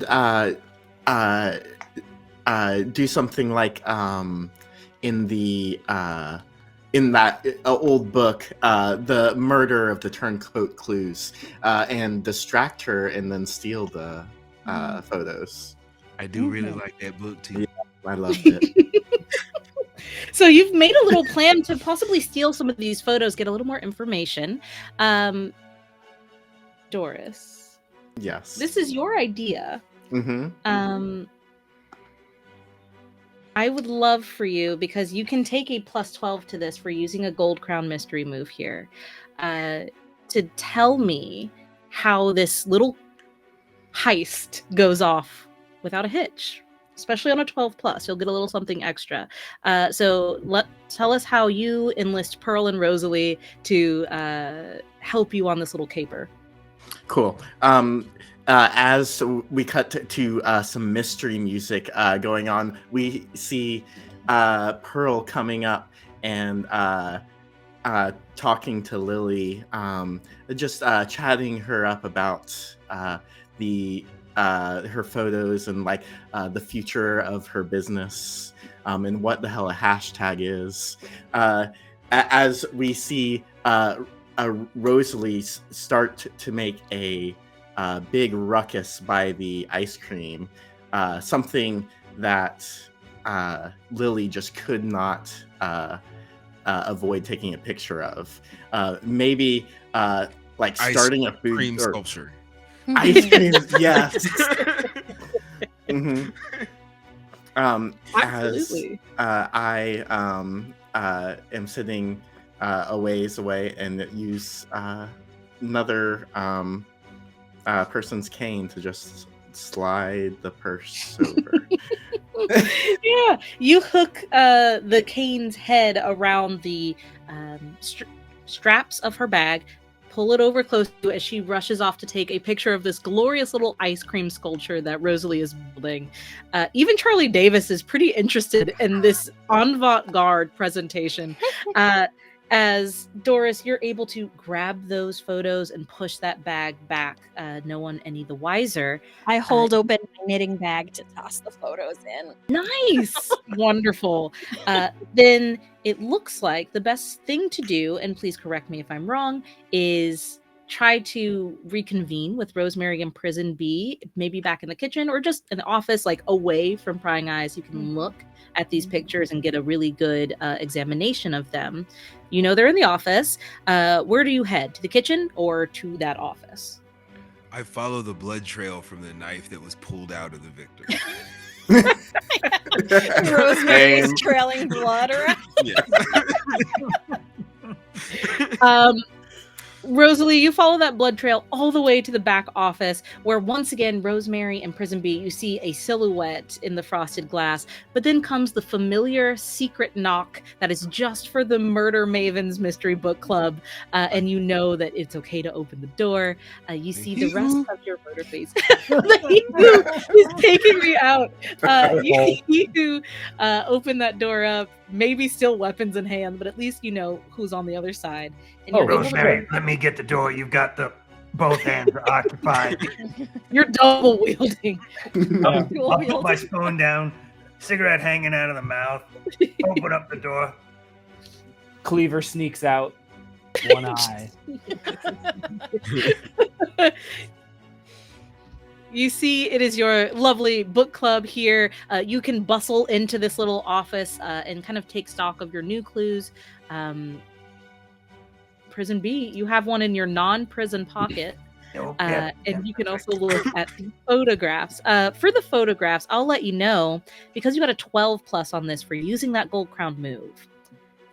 You find both the business card of a rival restaurant that you can see from the window of Chef Sue's office. It's across the street, very highbrow, very out of place in Brindlewood Bay, extremely new. It's called The Secret Ingredient. Almost no local can just like afford to go here. This is a special occasion restaurant only. You see a business card that you must have scooped up in the grabbing the photos.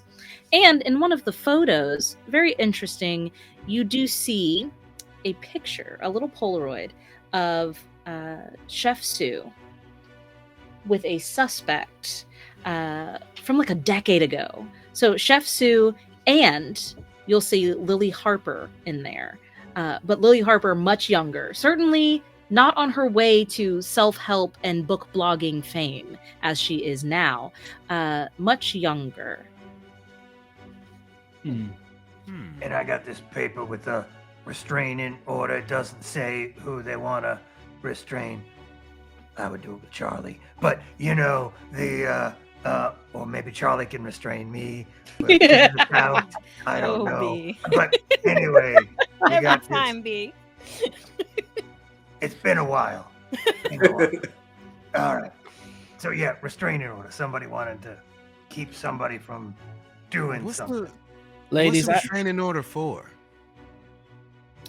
So again, it's not completely filled out, so there's no name on who it was against, but it was about feeling unsafe in the workplace. So someone who came here often. And the date on it was about 1 a week ago.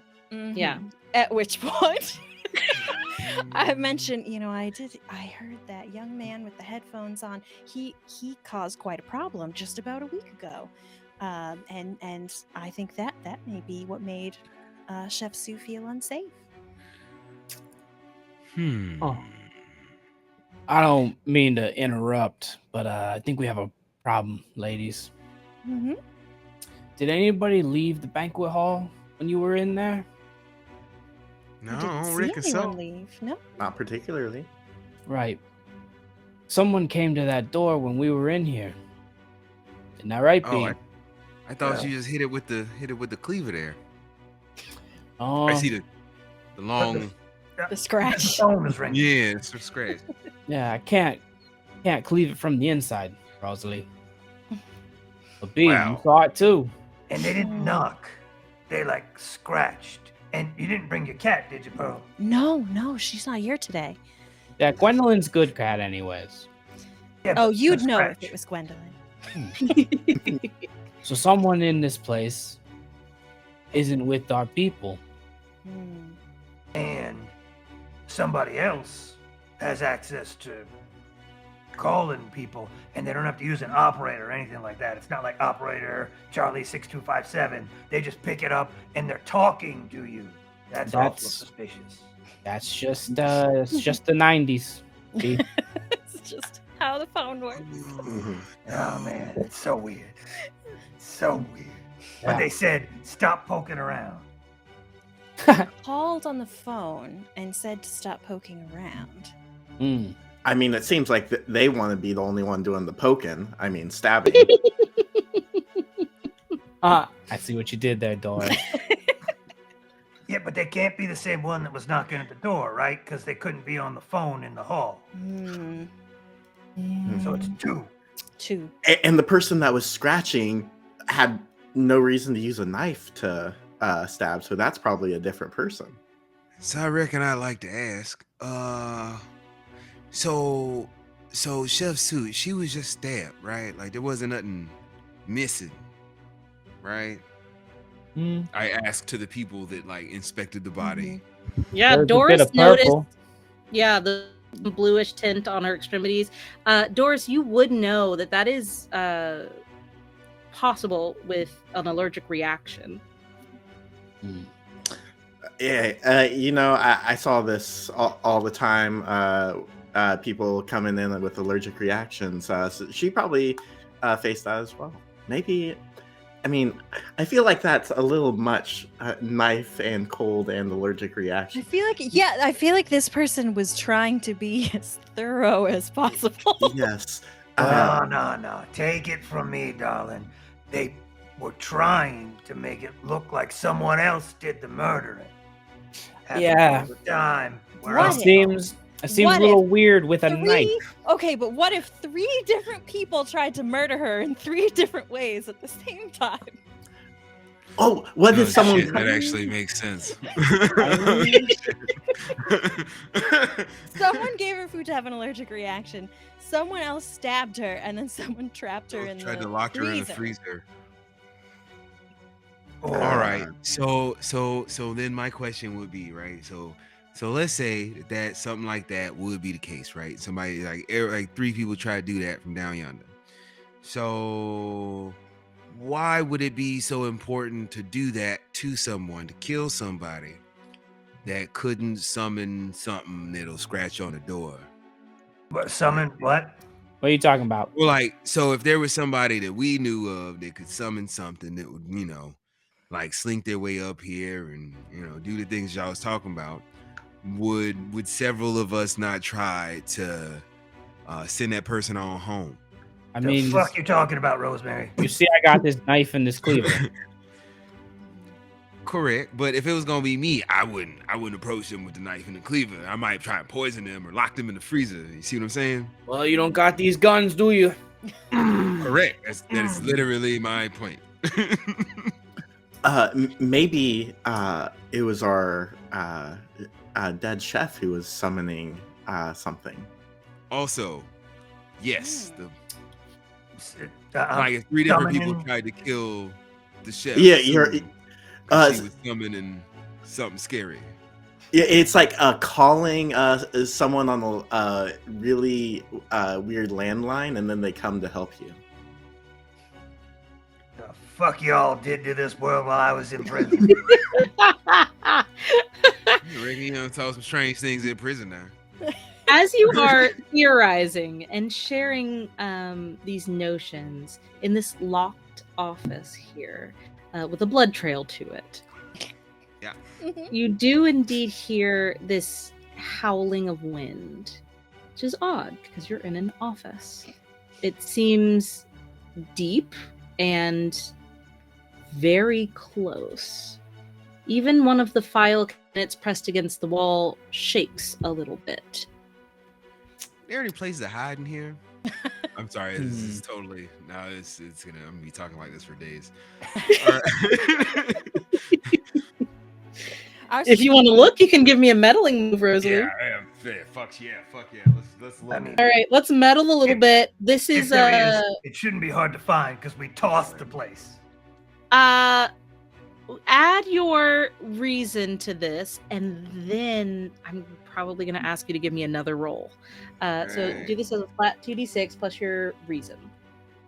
You said 2d6 plus reason is a modifier, so 8.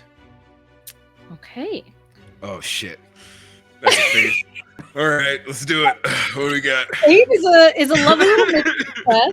It's better And than you're I've ever rolled. meddling, so you're looking for a place to hide. You felt that hand come up and grab your own earlier. You felt the heebie-jeebies start to settle in when you were exploring in the kitchen. And that howling it's time to get safe. You start wiggling filing cabinets and looking around other things. You're tapping on the walls. And as you are doing so, moving the filing cabinet and tapping on the wall swings open, the small door. That's unusual. I'm gonna All right, hand. y'all found a way to hide that right Chanda. I'm just gonna hand my knives over to Doris and pull my shovel off my back. Upgrade. Wonderful. All right, we going in? I look around. Yeah, I pull out my knitting needles. I'm ready. Shovel, spoon, let's go. Right. Okay. Rosalie, Walking you're there. Here we first. go. Yeah, I'm just gonna make sure that my knife case is in my hand, and then I'm just gonna, Is it gonna lit make in it there? on Or is it dark? through. Oh, that's a good It question. is dark at first, but as you take a couple of steps down, you see these sconces leaning out from the wall, and they are hands It's in got gold, sconces that are hands. holding the. It's okay, Rosalie. You're gonna be okay. Holding these torches that shed a faint but steady light. It is all stone and earth down here. Wet, damp rock is all you can smell. The Perfect. tip taps of your heels are echoing against that stone wall. The further you descend, you feel a pressure as you realize you are going underground, deeper and deeper. You are walking forward, Rosalie. Your sensitivity is pretty high. You hear a chanting. Ome. Okay. Ive. Dolo nove. And it is layered, like hundreds of voices coming from a single mouth.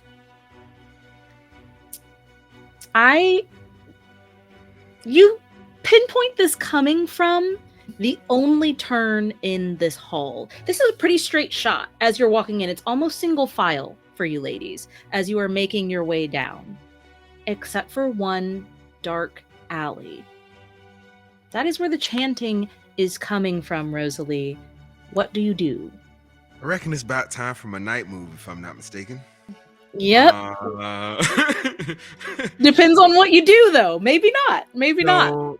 So I reckon I'm gonna pull out my book, Okay. and I'm going to find this recipe, or like a recipe that is close is the one that I can find that matches up with the one that we found that requires the secret ingredient of like a human organ, and see if there are verbal components along with the like food components.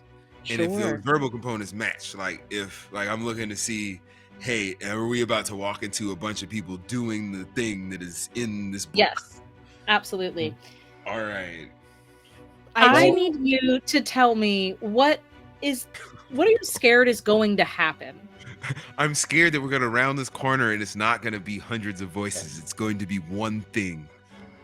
Or it might be hundreds of voices. I'm afraid it's gonna be one thing instead of a lot of things. Yeah. Okay. This is a night move. While Rosalie's doing that, I'm gonna go in front of them and just protect them with my shovel.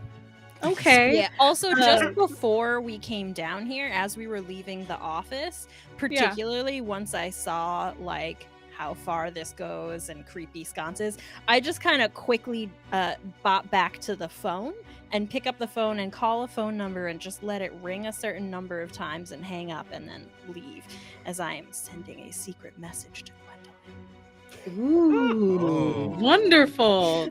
Much better than like dialing 911 and hanging up like I thought. Yeah, them So fucking better, cops don't right? ever come, man. No, fuck that. I'm So calling my cat. Rosalie, you take out your book, and that kind of signals everyone that, like, oh no, something could happen here. So, Rosemary hops in front of you. Everyone's ready and behind you. You're scared that if you round this corner, it's not going to be many people that you could just run away from. It's going to be one massive entity that is unknowable and huge and overwhelming to you. And since it is a night move, it is my responsibility and greatest joy to tell you that actually it's worse than that. Oh, shit. Okay, let's go. If you do this and you open this book and find what you're looking for, you will become possessed by the one eldritch being. You will become one of many. You will become just another voice to this massive entity. So go ahead and give me a roll. Why does this move here? This is at advantage. You have your book. This is at advantage. So roll your 3d6, take the 2 highest, add sensitivity, which I know is a good step for you. Trust in your dice. It'll be okay. One dice. It's a 10. Hey, there we go. Is that fine? Is that wait? I don't know what. Like, That's a success. yeah.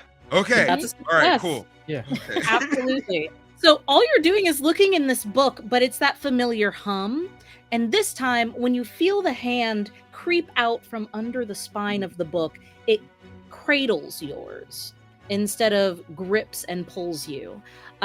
It's comforting and assuring, and you know exactly which page to flip to find this gruesome meal. What you are most surprised to find is not that the chant is there, because it's not. Oh. But that this recipe, almost one for one, besides the organs, is a recipe you finally recognize. The recipe that Charlie Davis got famous for. Charlie Davis. Yeah, he's a. I thought you were going to say a different thing. I thought you were going to say the crumpled one. Nope. Okay. Charlie Davis got famous for a reverse turducken, and he called it the Durkey. Awful. Fucking awful. It's avant-garde. It's new. Fine. You Put the see that larger here creatures with- inside the smaller ones. Got it. But with so many more ingredients that are just wrong.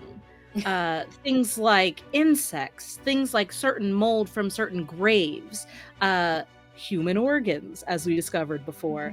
This is the true recipe. The other one seems to have been copied down from this, and with your success, these extra ingredients, this specific recipe, it's almost as if the ink bled to life to show you what really goes into it all, as if human organs were the top layer of an iceberg that you did not know existed. And it goes on and on and on. The very last ingredient is 5 elderly women. Ah! No. Hey, look, it's nice to feel wanted at my age. Let's go. Rosalie says, no, and books it straight ahead instead of going down the alley, telling everyone to be quiet. I would like one person who was at the back, which I believe we established was Pearl, to give me a night move. You are the caboose. You are the straggler. Please give me a night move. No. As you are the final one to pass this dark alley, what are you afraid is going to happen? Not knowing what Rosalie knows. I am afraid that whatever is here is going to get hold of me in some way while everyone else keeps running, and I'll be here by myself. Absolutely. And once again, happy birthday to me. It's worse than that. If you fail this roll, not only will you be separated from your group and pulled into an unfathomable darkness, they will forget you. Oh my god. You monster. They Where did will this cat leave come from? this Huh? hallway. without the friendship and the bonds and the joy. They will be wearing shawls and cardigans that someone must have made for them. You will no longer be. So awful. So give me that roll. Oh God, what am I rolling exactly? 2d6, and this is plus. I will let you choose if you would like to do vitality, if you're just like running, like using your full physical power to get past it, or you can use your sensitivity and try to stay out of the way of whatever it is that could be there lingering to grasp you. Oh gosh. Don't fuck up. It's a 7. Okay. Better than the 6. On a 7. There is a bit of a complication. There's a bit of a cost. You attempt to scurry past this gaping dark alleyway that, as you can't help but glance into it as you skirt aside, it feels like the deep abyssal pull of the darkest parts of the ocean. And you feel something is being taken from you in this moment, as a single figure stands in this hallway wearing a black hooded cloak, and you see a white, almost alabaster mask, like a Greek bust statue. Again, neither feminine nor masculine, just this androgynous carving, chipped and old.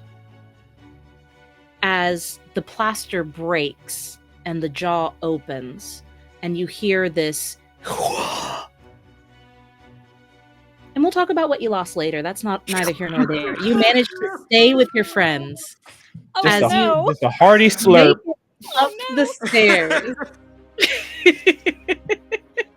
You make it up the stairs. Rosalie, you're still first because you noped out of there the fastest. You head up the stairs and you open the door and you realize you've just exited a janitor's closet. You're in a beautiful restaurant. Ambient, warm lighting, crisp white tablecloths. There's the clink of freshly polished silverware, the clink of wine glasses with wine so expensive it makes the clink itself sound melodic. You are in the secret ingredient. Yep. Mavens, what do you do? Oh, this is fantastic. What are we running from? I go and find the maitre d'. We have a standing reservation. Robin has set for us. So if we can just be seated. And Hey B, you got another cigarette? Oh yeah, sure. Yeah. Thank you. Can I use your lighter? No, here you go. You just light it from mine. All right, sure. You press the ends of these cigarettes together, and very quickly the two swinging Clever girl. doors to the kitchen swings wide open, and two hands come out, pluck the cigarettes from your hands, and goes, "I'm terribly sorry, dears. There's no smoking inside. Is there something I can help you with? I don't believe we have any reservations until at least another hour." That's okay. I'll take mine. I'll take mine outside if that's okay with you. Oh, please do. All right. She gives it back and points to the door so that I you already can got leave. another one lit. She looks at the one in her hand and back at the one in your mouth as if she's like, I take the one from her hand that was the previous cigarette. And just Ladies. staring vacantly like I don't know what I have just seen. I'm smoking this cigarette, which I have never done before. And I'm just walking towards the door. Can I have a menu while we wait? Yeah, we old folks like to eat early, so. "Oh my Mhm. goodness, We are. this is I mean, incredible." Of course, nice. ladies, of course you can. Chop. And standing in front of you is this tall, slim, very high cheekbone, just bone structure for the gods. Short hair, but it's always slicked, super back, and carries herself with the air of someone who inherently thinks she's better than most people she meets. is Cindy Collins, the owner of this restaurant, and goes, fine, yes, of course, I will find you a table. Ladies, please follow me, because I am apparently my own maitre d' now. And she walks you to a nice booth in the corner and makes a couple of hand gestures to get you started on some appetizers. You see these menus are put in front of you, and it's not menus for choosing. It's telling you what they're going to bring you in like 7 courses, and all the portions, I'm sure, will be this big, and the bill will be this big. We love a As you prefix. sit, as you sit, she goes, I could have sworn I heard no one come in the front door. I'm sorry you weren't greeted. Things have been a bit hectic around here. I will get someone to serve you presently. Is there Yeah, it's anything else I gonna- can do for you, I ladies? just It's gonna wanted to reflect see- on the review. I apologize, baby. I apologize. Who's y'all chefs? I'm Cindy Collins. I am the head chef. Oh, are there like a Sue? There will be soon. Oh, okay. I was Oh, just checking. Forgive me, you're the what day is it again? I always forget this. Oh, it's Saturday. Oh, thank you. What was the month again? it's September, dear. Are you all right? Are you quite all right? I'm good. I'm good. Thank you. And the year again? It's 1996. Oh yes, thank you. And the city again? I feel like I must check on you, dear. Should I call for someone? Are you having a conniption? I am having a huge conniption, but that's okay. Thank you for all the information. Saturday, September 1996, of course. The day I expected. Is it the day I Great. expected? Yeah. It is. You have not time traveled or like gone any. Yes, the Where message am is I? led across the screen. You need a cigarette? Please. Please, no cigarettes inside. I beg of you, ladies. I can have a nice table made up for you. I'm just gonna yell back to the kitchen. Where's our appetizers? Oh my god! It's not. It's first. Okay. I apologize Girl. about my fellow ladies. I wanted to just one more thing. Chaos. The chef that's supposed to be coming in. Like I understand this may be a rather weird question, and I apologize. It's a very fancy restaurant y'all got going on here. Thank you. What was Yes, it what was is. the most like? It sounds like I heard about somebody coming over this way, and I was wondering if you might know their most famous dish, so that I could understand the kind of experience that we're gonna have in here, or at least the one that I may know. Like, cause we obviously are regulars in the fancy food. She looks at you wearing these like Fleetwood Mac twirling Yes. kimono shawls and goes, clearly, well, I feel that it is important to recognize potential and talent where others don't. So my future sous chef, if I'm fortunate enough to steal them away, does not yet have a famous dish, but she will. I'm sure she will. I have a lot of faith in her, unlike where she is now. I 100% understand. Thank you so much. I appreciate that information. It's my pleasure. If you'll excuse me and potentially one or more other of the ladies, we There is kind of have a meeting in You're a having nearby, a meeting in my. There is no water on my table. in a nearby space that we gotta get back to. I think that some of us may have forgotten. I think what And I look at Rosalie- like about the banquet hall, and I like look at them. I think what my friend Rosalie is trying to say over here is we need to go nose our powder. Is that how they say it now? That's just you, B. Yes. The restrooms are just there. I will send you waters and some hors d'oeuvres presently, ladies. And she excuses herself like, this is not a Panera Bread. And just like storms off into the back. You have the run of the restaurant for a few minutes at best. What are we You doing? believe the gut on that one? Ain't fucking giving us any water. Nothing. Nothing. What kind of restaurant is this? It's the kind where somebody would kill to work here. Mhm. Oh. And does anyone have know these things on the menu? And I hand the menu to Rosalie. Well, okay, I'm curious. And I'm gonna- Yeah. So you see a bunch of like hoity-toity food. Like there's sea moss Ooh. being served on a volcanic rock, and like Coca balsamic bean. vinaigrettes and things like that to dip your sea moss in. But there's nothing like human organs or turkey related on the menu. Is there any ratatouille? Because mine is definitely still in the oven and is There's burnt to no a crisp. ratatouille. Yeah, Oh, no. literally go get it.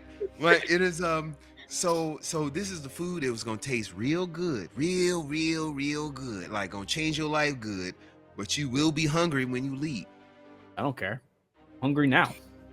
Okay, well, I mean, you do also have ratatouille, which tastes real good, and you'll be full.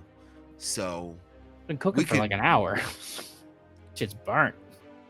I mean, I still got, and I like pull fried rice like out of like in some Oh. containers.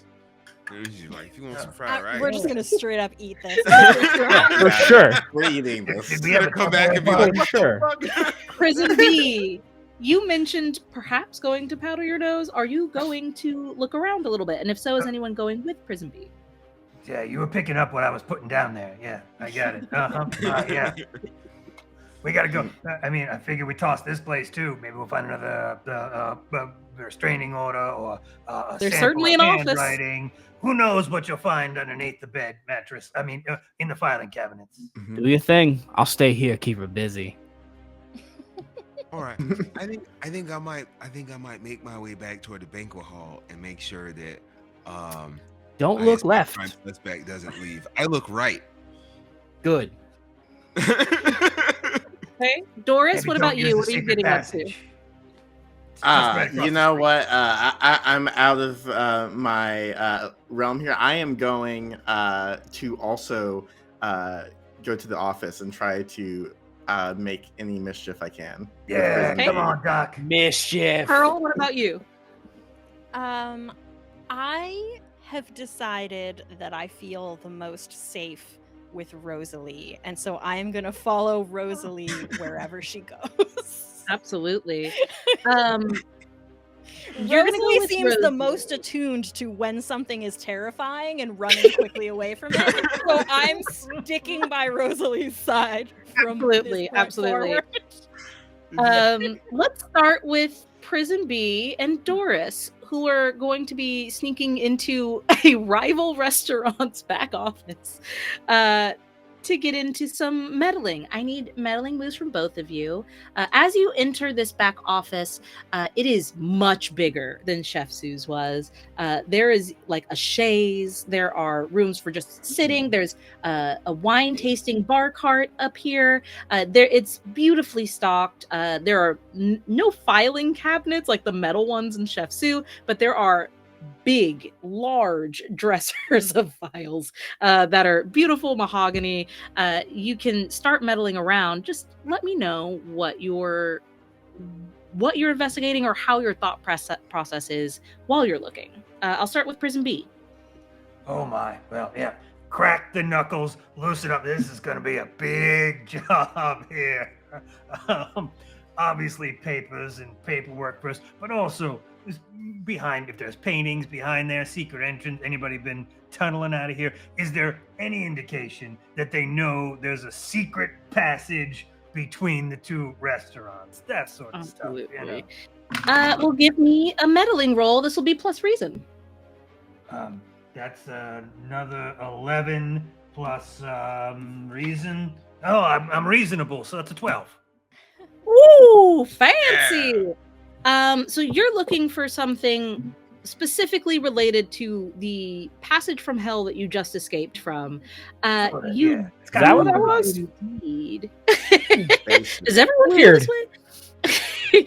You do, behind a painting that you are looking at, it is this beautiful idyllic painting of like still life, but just food. So a lovely cornucopia of grapes and fruits and breads coming out of it, a couple of just delicate flowers on it.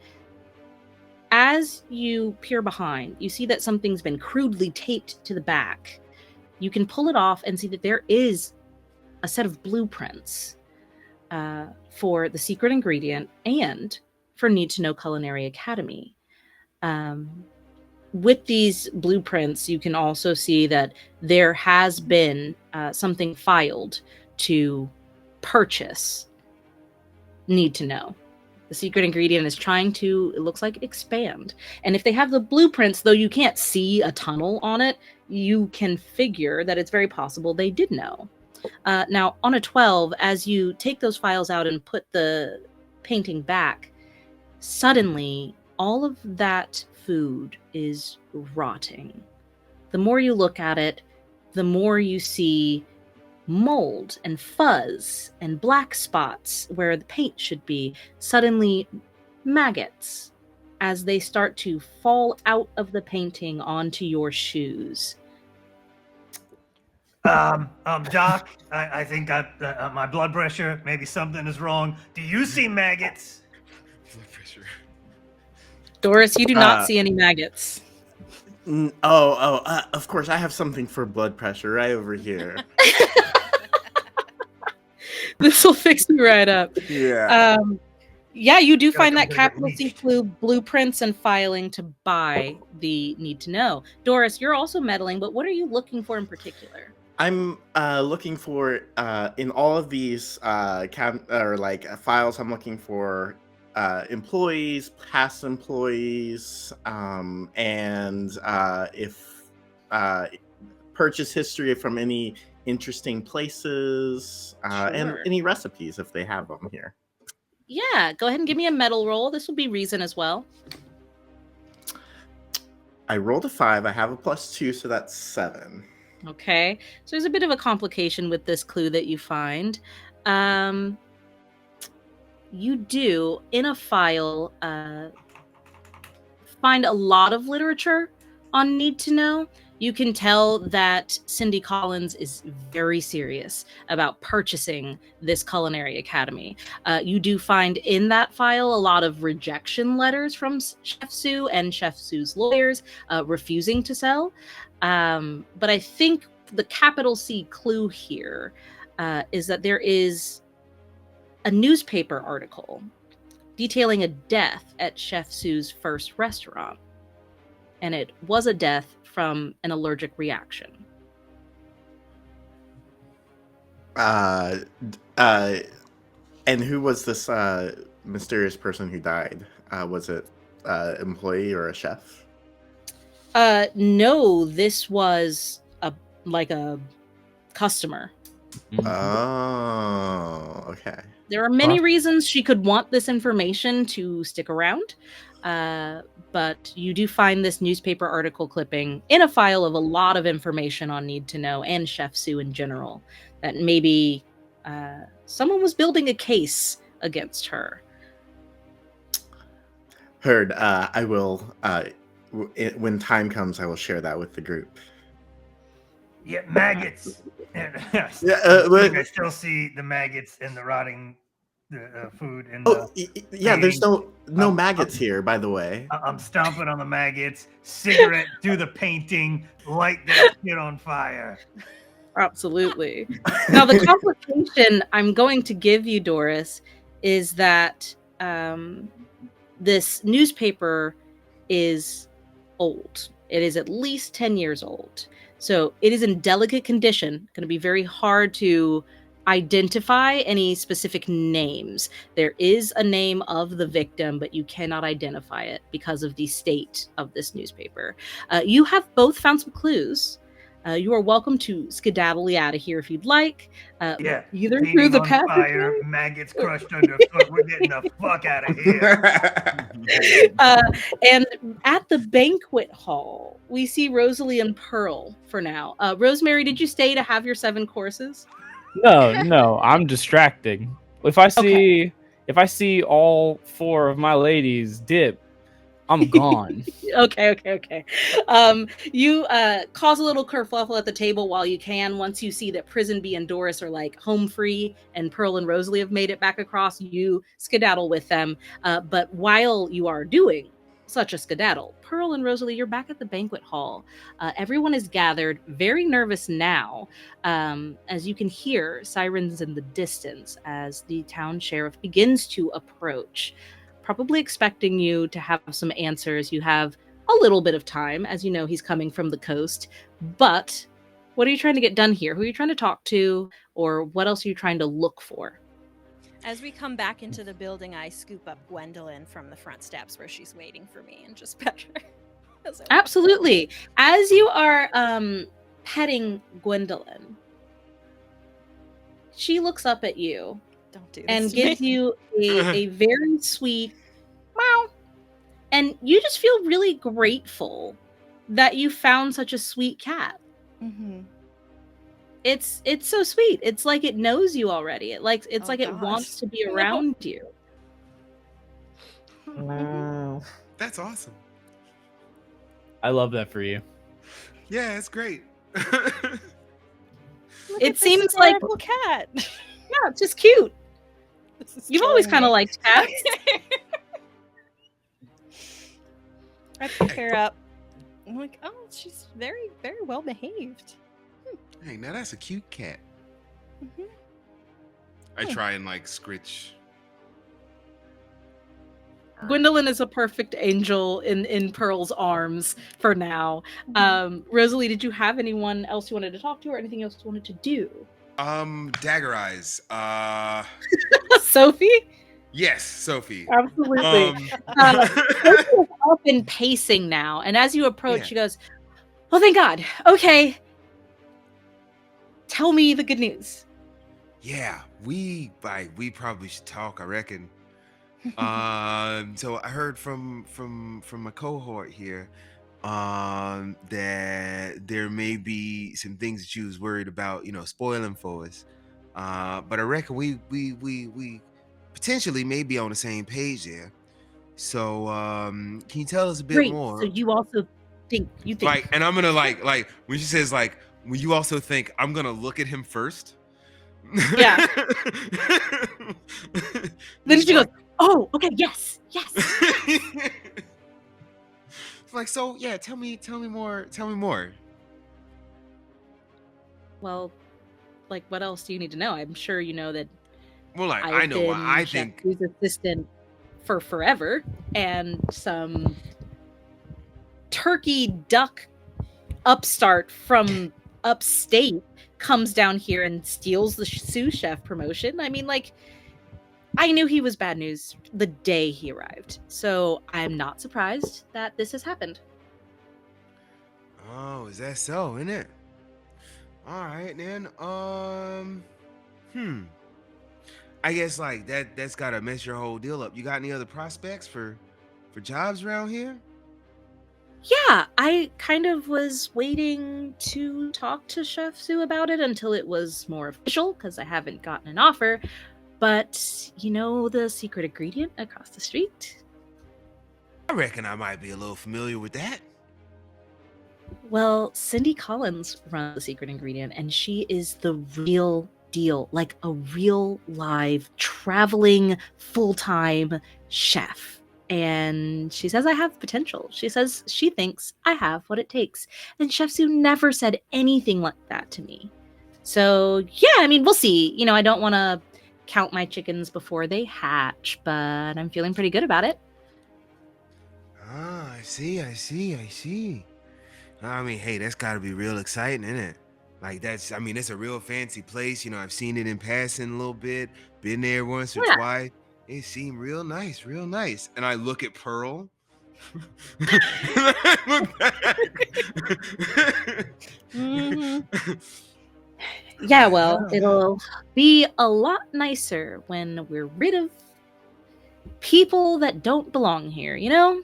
And she does cut eyes at Charlie and kind of takes a step back when she sees Rosemary, Doris, and Prison B all like rush in from across the street. And then, of course, though that wailing siren from the distance gets a little It's louder. pretty close now. Like it's like Not it's right like around the closer. corner. I think what you guys need to do is take some private time to theorize. Oh. This is where we decide who did it, and then we figure out if we're right or not. So we're going to do a quick smash cut back to the kitchen where all of this started at our countertops. You have many clues. I'm going to lay them out for you now so that we remember what all we've got. You have a crumpled recipe in Martha Parker's handwriting. You have a picture of Chef Sue with Lily Harper from a decade ago. You have a business card of the secret ingredient. You have a newspaper article detailing a death at Chef Sue's first restaurant about a decade ago. You have a restraining order from Chef Sue that was never filed or completely filled out. You have a disabled emergency phone in the freezer. You have a need-to-know brochure burned with a strategically placed cigarette burn over Chef Sue's face. And you also have blueprints to both the Need-to-Know Culinary Academy and the secret ingredient. Now, 2, 3, 4, 5, 6, 7, 8. You have 8 clues. If you can work in 6 of them into your theory and tell me why they fit the suspect or suspects that you think did it, then you can roll to theorize, and we'll see if you're right. Oh, Now you have 8. You have 8 of these bad boys. If you can work all 8 clues into this theory, then you get +2.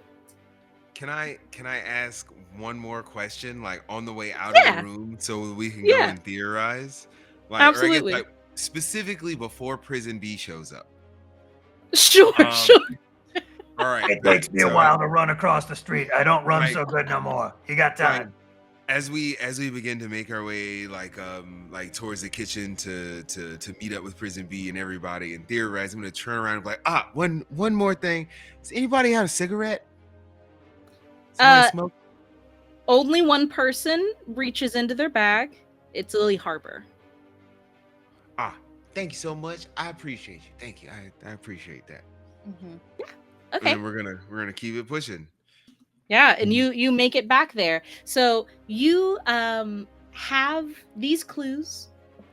Does anyone have a theory they'd like to propose to your fellow murder mavens as to what you think happened and who may have been involved? Well, I only have this one clue. I don't know if I showed y'all, but I found this before we came here. It's a brochure. Cigarette burn right there on the thing, right? We only seen 2 people in here smoke. Lily, who we know now, well, shut up, B. We know you smoke. Okay. But you also gave a cigarette to that one lady, too. She was smoking, real nervous like, but she was. Really? Sophie took it. Or Sophie. Oh, Sophie. She didn't have one on her when you asked, does anyone have a cigarette? But she was given one by Prison B, and she did smoke it. Plus, which means she may smoke when she's nervous. It's also like, but it's also like negative, right? We know that what's her face with the rotten fruit doesn't like cigarettes. Oh. So then it might not be a person that just has cigarettes. It might be a person that only smokes sometimes, like Sophie. Just saying. Well, I mean, who is also what seemed to be the sous chef that was going to be working at the place with the hidden like murder cult in the basement. Well, here's the question: are we looking to pin this on just the trigger woman, or is there like a whole conspiracy going on here? Because I think this is bigger. Real good question. Yeah, no, you ain't wrong. I still feel like it may be 3 completely independent murders that I also coincidentally happened feel at the like same it was time. 3. Yeah. It's feeling a lot like that. I ain't gonna lie. I ain't Lily gonna lie. Harper. Sophie and I think the Other guy. allergy, the deliberate allergy trigger. It's probably Lily one of the Harper. people. Whoever that newspaper article was someone Lily Harper knew. I think. Mhm. And so she was getting them back in the same way. Maybe her mother, perhaps. Well, father. Maybe. Someone she Anyone was close close I was to to. her, thinking- but I was- then I was she thinking would have that- used. She could have done the cigarette in the brochure, the allergy thing. Mhm. The newspaper article is a reference to their connection. But I Yeah, was thinking wonder, Picture that of them would be- together. I think that would be Lily. this like, brochure between was given to me. Someone left it in my garden. Interesting. So Like, if it was why gonna would- point to someone, would why the would they killer give it do to that? me? That's true. Why I would? mean, why I would don't think the killer do that? person that gave it to you was the person that it's pointing to. Maybe. Mm. I guess the more y'all talk about it, the more I like the idea. It's 3 folks. We got the Oh. person that believes 100%. himself to be the best and wants to be the person that's on top and that thinks that this is gonna be the place for him. Whose name I Yeah. forget at a particular Charlie wants to Charlie, be the no, person Great here. Buns was not involved. Great Buns couldn't have done it. Charlie has something to do with the basement. No I- question about it. You sure? For Because sure. I mean, because that's like his recipe. It's his recipe. Mhm. Well, this recipe ain't his recipe exactly, but I Maybe think that's it was how one he that rose to fame so quickly. It's almost spooky. Like he Oh, said, exactly, Mhm. exactly.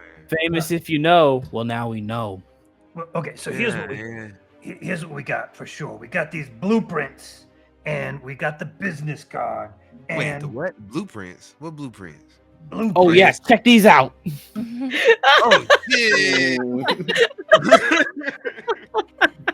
Okay, just saying, if we're going the 3-person theory, I Mhm. think Charlie probably did the stabbing. Yes. Because Yes. she had the Yeah. recipe in her hand. So that's the more like impulsive, like, look at what I have. And he's like, oh no. And he stabs her. That's not Exactly. premeditated. But the recipe wasn't Wait, it written wasn't in Charlie's her. handwriting. Handwriting. No, it wasn't. That was that other girl, Mhm. the I one think who, you gotta get- the one you who gotta thinks get she's bigger. good at cooking. I think you Mhm. gotta get But her bigger. plate was Martha. like kind of disgusting looking. I'm not Mhm. gonna lie, it didn't Is smell it great. Lily or We're all No. focused on the So- trigger person here. Is it Martha or something? Martha? Martha. Martha? Martha, yeah. We got to get bigger, right? So we know that the restaurateur across the street wants both these establishments and needs to get Mhm.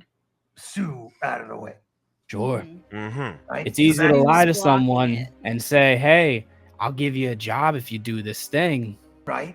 Who has a Mm, friend. Take out Sue. I'll give you the position. Right? Yeah. I personally think many I'm hands make more light on work. Martha's side, man. I think Martha's more the one, because even the lady across the street said it's a her. I don't know who it is, but it's a her. So it's Right. not Oh, no, Charlie that she's was- looking that was- for. It's No, it's Martha. definitely- I thought it was Sophie. I thought Sophie was a person. Sophie. Oh, I said- thought you were Sophie talking to was the person that Martha. they talked No, to. My that's bad. Sophie. It's Yeah. definitely Sophie. Right? Yeah, So yeah. Maybe- at least the one. But maybe it it's it's- not the restaurateur that has something to offer for Sophie. Sophie now maybe has a friend. Can we connect someone else to Sophie to get to be? Oh yeah, well here's how you do it. You poison her, and we'll cut the phone line so she can't call for help as she's dying from poison, like your friend did. Or Well, maybe And- I your was thinking. mother. I was thinking that was Lily. Ooh. That's a good thing. See, Yeah. if you poison Right. her and she starts You- to get purple lips, people are just gonna Wait. think she's frozen there. But it's an Or allergic stabbing reaction. pointed on somebody They're not It gonna may look be- at the murder.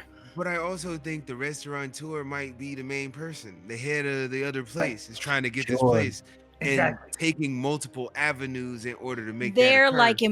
employing all 3 murderers, basically. Exactly. Or maybe they concocted this all to make a master mystery in order to get Lure a in the five-fold- Maven Yeah, it's soldiers definitely- every Yes. time. That is an important Yeah.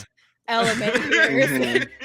What are you Please talking let about? us not forget that we were being deliberately lured into Yes. that horrible place. Is I that what reckon was that might happening? be it, honestly. Mhm. Like, I'm pretty sure I'm gonna drop my character shit for a second. I'm pretty sure that's the shit. Like, I'm pretty Mhm. sure it was a restaurateur that wanted to Mhm. have us in this Yes. particular restaurant or in this particular recipe. 100% see it. Yeah. And Yes. so set up a very convoluted murder mystery with 3 Mhm. different people to set this shit going. Yeah. Doesn't matter. That At the tried end to of the get us put in day, the trick bag, goddamn. Like, I'm pretty sure. that just I means I think that's it. twofold, and that it's just twofold means because that one, everybody that's not us is guilty.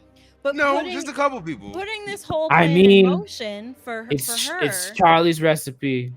It's the girl who wanted to work here and got spurned by Charlie. It's Lily because somebody got killed at a restaurant because of allergies. It's the old lady over there who wouldn't give me my appetizers, right? But the one who It's wouldn't all give these advertisers, things. she's the mastermind. That's Yes. Yeah. Sure. she's put So And I what think- we're thinking, And I think the If I kid may. with the headphones is just a little autistic, and he reminds me of my He's nephew. fine. I think Yeah. Chef Sue never finished filling out that restraining order. I think she, wanted to give him another chance, and I think she realized he just, he's not a bad guy. Don't worry about him. But I forgot all about him. yes, good. You don't need to worry about him. Totally But forgettable But kid. the woman across the restraining order was- street. The restraining order was probably Chef Sue. We don't. You're going Charlie for no reason. No. Restraining No, order no, was not probably Chef involving Sue. Charlie. Not. The restraining order is probably for Probably, I that think kid we with the did. headphones. so Yeah, for the if kid I with the may, to kind of Mhm. pull us all together, what we're thinking is that Cindy Collins is a bit of a puppet master Yes. here. Hmm. And all she knows is she has an end goal to get rid of Chef Sue so she can expand the secret ingredient into Need to Know.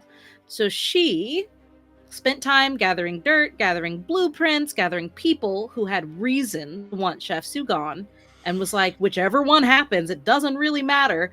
But what do we need for this recipe? Five old women? Well, they won't come unless there's a murder. They won't investigate unless there's something to investigate. So we're thinking you guys are about to get Twofold caught in this motive, win. basically. One, Yeah, get rid of Chef twofold Sue, and 2, get us involved. Opportunity Okay. breeds Mhm. motive. Yep. Okay, so let's see how many clues we're using in this. Definitely the blueprint, The business card. Mhm. The brochure. the business card. We're using the Newspaper clipping. yes, Yep. and the picture of Chef Sue with Lily Harper from Yes. Yep. Okay, we are using. The We're brochure not and using the the cigarette restraining order burns. because we don't think that Oliver had anything to do with it. Mm. But we are using the disabled emergency phone in the freezer. Mhm. Are we using the brochure because of the cigarette burn? Well, it depends I- on Yes, who did because what. we- It points that towards narrowed Lily, who And Sophie. we think is part of it. I'm not sure. Okay. Or I'm not maybe sure about Lily the just brochure. knows. No, it was like Lily, Sophie, and the guy whose name I lose. So we got Sophie. The question is, were we going to get Martha involved? Because if Martha with the recipe then is friends with Lily, and gets Lily involved because she knows that it's been the poison of the friend or whomever, that gets us the pick with the chef Lily and the recipe, and that's at I'm least sorry, two which person was Martha again? She was Martha's the one one with who the had the handwriting handwriting. that matched the recipe that was in Yes. the hand. She also had the cookbook, right? The Mhm. meticulous, Right. the meticulous cookbook in her cooking. And she at was the very shitty to beginning. Doris. She was. I was about to I whack that know. hoe. Mhm. It's okay. She Yeah. got So is asked she her. just kidding, or So- do you Mm. think that she's actually involved in this? But she could be the new I think sous with chef. her, I think with it, I can't say that she's not involved with the handwriting of the human organ recipe. That's a copy of the Hellbox, like mini mouthed, situation there. So yeah, no, I'll concede that. Yeah, so instead she of it is. being But if fun. she's the new sous chef that's going to be hired across the street to the secret ingredient, if she is the that's secret gonna be ingredient, Sophie. I think it might be Martha if it's Martha, because this person So we could clearly just be had wrong about like believing that that's the case. Martha clearly has goals, right? She's here all the time. She has her cookbook. She's like very particular about her cooking. She wants to learn from Chef Sue, right? And try and like surpass. That's where I'm at on this one. Maybe Martha because of that, right? Just the way that they act around cooking. I feel like specifically. Martha might be more interested in the other restaurant's style. That's what I mean. things, I think you she know. might be Not secret actually- ingredients Yeah, too. that's a really good point. With the So way that she's what if- cooking the food. What if Martha was trying to copy a recipe down because she knows how Charlie got to where Charlie is? If She you might know, want you to know. take a very I feel like similar she's trying to- ritual. She definitely would want to try to follow in Charlie's footsteps more so than Sue's. So, but that doesn't mean she had anything to do with the murder. Well, but no. but But- if she was given the job or she was being offered the job, Mhm. as provided she got rid of our actual chef, our murder victim. Yeah. What we're then looking it makes total for, sense that she's Which That's means totally- Sophie had nothing to do with it. Exactly. So we're That's what I'm thinking getting at. Martha, I'm thinking Lily, Martha, Sophie, Lily. and Charlie. Yes. Kinda, And it's yeah. possible that Martha, or I say Martha because I feel like she probably has more knowledge of the occult element of what's happening. May And have she was- dropped the brochure to get Mm. us there, to make sure that we were going to be there and investigate this. Well, we don't need to know who dropped the brochure. We need to know who burned the eyes out with the Well, that's cigarette. what I mean. Burn the Yeah. eyes out and placed it where Rosemary. Because would you don't find have it. the smoke to do that, to be fair. You Anyone certainly could don't. do that. Especially if you want to frame someone who smokes. Right? Well, Yeah, so we're looking for anyone that has anything to do with the secret ingredient. Such a good fucking mystery. and if Everyone did it. Yeah, I'll everybody. lock did it. them all up. I heard they wanted to put us on the menu. I'm ready to throw them all downtown. but right I'm not now even we've gonna got lie, right now we've like- got right now we've got our chef from the secret ingredient Yeah, Okay, hiring for sure, for Martha. fuck sure. part of it. And Martha could could because she also had that picture. They knew the poison and they had the picture. I'll say of her and Lily for sure. might have known that and be trying to frame Lily with the poison. And then we don't actually have to have Lily involved. Less of a conspiracy. That's a Good Okay, also- hold on. Could also be We that got could it. also Got be the brochure. If they're friends, and she Mhm. knows Lily smokes, Yeah, easy trying just here's the Exactly. fucking. It's a Here's red the herring. thing. Okay. It's a yeah. red herring. Martha and here's the thing. Okay, Martha and Charlie, they like know each other from the need to know place. She takes classes here all the time. He's been here for a little while, and she wants to take classes from him. She wants to follow in his footsteps. They get to know each other. They conspire with the woman at the secret ingredient, and they put together this plan. The woman at the secret ingredient also knows about Lily and what happened to someone close to Lily. And so they decide they want Lily to take the fall for this. Yep. And Yeah. so, Lily's been that's framed. Lily's been framed with the cigarette burn, with the allergy stuff. I don't think Lily actually had anything to do with Neither it. do I. I agree. They I think it's- framed Lily. I think It it's was just a Martha. mystery. I think it's Martha. Yeah, Yeah, one more. Martha, Wait, Charlie, I forgot and one thing. the woman I don't think across it's. the street. I don't think it's Charlie either. Now, Hold on, I think hold on. Rosalie, what are What's you in the saying? We expanded What's on out, the now we're pictures? whittling We it got the down. pictures. We can just look at the pictures because we're in the room. What is the only on picture Yeah, that you never mattered. looked at the pictures. We never looked at the pictures to What? see what made her put the pictures back. What made her like put them out? Go wait, Okay, this isn't I'm gonna right. dump let's- out my bag. Yeah. Look at him. Yeah. What's in the bag? What's in the bag? Wonderful. You start Take another look now that we're to theorizing. put them in as close to an order as you can based on like the clock on the wall and what events Mhm. took place in class. You're looking at each of these pictures. You're looking in the background of these pictures because Lily is in the foreground of most of them. Hell yeah. You do indeed find that there is a moment by the freezer, not in the freezer, the door's not open, but by the freezer with Martha and Charlie with their heads together as if they're having a very intense private conversation. Mm-hmm. Yeah, it's I all three of them. I think yes. I think Martha and Charlie and the woman across the street at the Cindy. Oh, Okay. Wait, what? Wait. So why did she put the pictures away?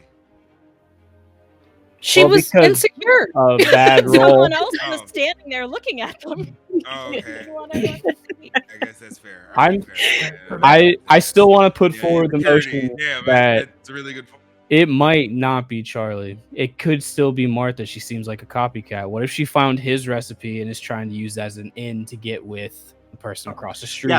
Yeah, because I feel like if Martha had like everything from Charlie and like was being mentored or something, Martha would know everything, and that recipe would be perfect. Not in Plus, because Sophie wants to. Here's the thing: because Sophie wants to take over the need to know, then he just stays here anyways in charge of that. He doesn't really have a motive to do the killing, right? Most of this points to Martha's motive. He was gonna get it because this thing died, or because she died, right? But he was So like, we I'm gonna think- get this shit. We think Cindy Collins saw Definitely Martha's involved. desperation to be recognized and to be more than just a student, and enticed her to frame Lily Harper for the murder of Chef Sue. Mhm. Yep. You can't be a sous chef if you're in jail. I don't know about that. So, I we know think you it's don't know Cindy about Collins that. and Martha. That is though using every single clue that we've It's my got. favorite which one I means got. We're gonna get a I like plus it. 2 to this. Only one person can roll. I want to do it. Rosemary. I want to do it. Rosemary. I wanna do Rosemary, it. it's your time to Redemption. shine. Don't roll a 6 again. Zit, last chance. You're due. That's a 12 on the roll. Oh my god! Yes. I rolled 2 6s, motherfucker. Amazing. Boxcars. 2 Yes. 6s plus 2. Ah! That is an It's a pretty good roll, exemplary y'all. success. Nice. You cast a very wide net there for a minute, thinking it was We just brought it everyone. back in. And you really willed it down. I was ready to shovel everybody, man. Just bonk them straight to jail. I'll be honest. When I found out that we were gonna get put in a soup, I was ready to stab somebody. But I'm Yeah. glad we brought it together. No one told me that until this conversation. Hey guys, does anyone know why this cat keeps following me around? Yeah, it's Gwendolyn. Do we? Who? That's the question. Do we know? Do we Yeah. know who the cat Every single one of you remembers Gwendolyn Oh, except for Pearl. sure you would know who Gwendolyn was. Oh, Yeah. that's is? what Well, just happened. because I thought everybody might have forgotten. Oh no. That's your cat. Nah, you just hear like. Oh, I mean, bleep, I guess I could if she's stray. I guess I could take her in, but He's like, no. We mean how she might watch. I'm just gonna like flick Pearl on the forehead. You have one of the moments, Pearl? The doors to the banquet hall swing open. You can hear the sirens have finally arrived. The sheriff stalks in, scratching his Ugh. head a little bit, Not looking this guy. around, sees you and goes, "Oh, thank God. All right, ladies. I got here as soon as I could, and I know we got a long day of hard work and investigating in front of us, but we will solve this mystery." As usual, we've done your job for you, Sheriff. Oh, I love you, Rosemary. God bless you, Rosemary.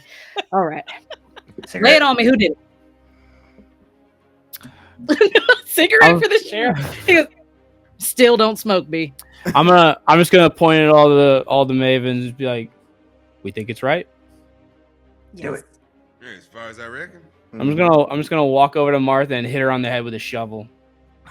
Wow. And she dies. Wonk. Credit. Yeah, you That bonk her one. on the head with the shovel. 2 deputies are going, "Rosemary, no, wait!" And they rush over. Don't worry, Martha fellas. collapses. It's set to stun. Yeah, a second. She's like, what happened? Oh Lord, what? hello. And she's looking like, you can see she's seeing little stars and Tweety birds around her head as they hoist her to her feet. She goes, I don't understand what's going on. What is this? As she looks straight Cuff her, at boys. they cuff her. She's got her but she's Yeah. fighting it as they're trying to drag her out. She goes, what do you mean I didn't do nothing wrong? I didn't do nothing wrong. Do you have any proof that she, in fact, did something wrong? Would someone like to slap a clue down?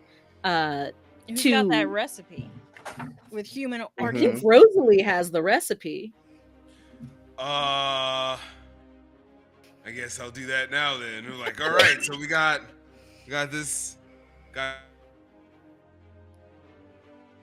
this right here where she uses human organs. I mean, that doesn't actually There's a require her to huge murder, gasp but in the banquet it's hall. weird. You say human organs at that volume, and the cops, the sheriff looks right down at Martha and goes, "You are a sick woman," and just starts yanking her towards the car. Meanwhile, Charlie side scoots Nope. out.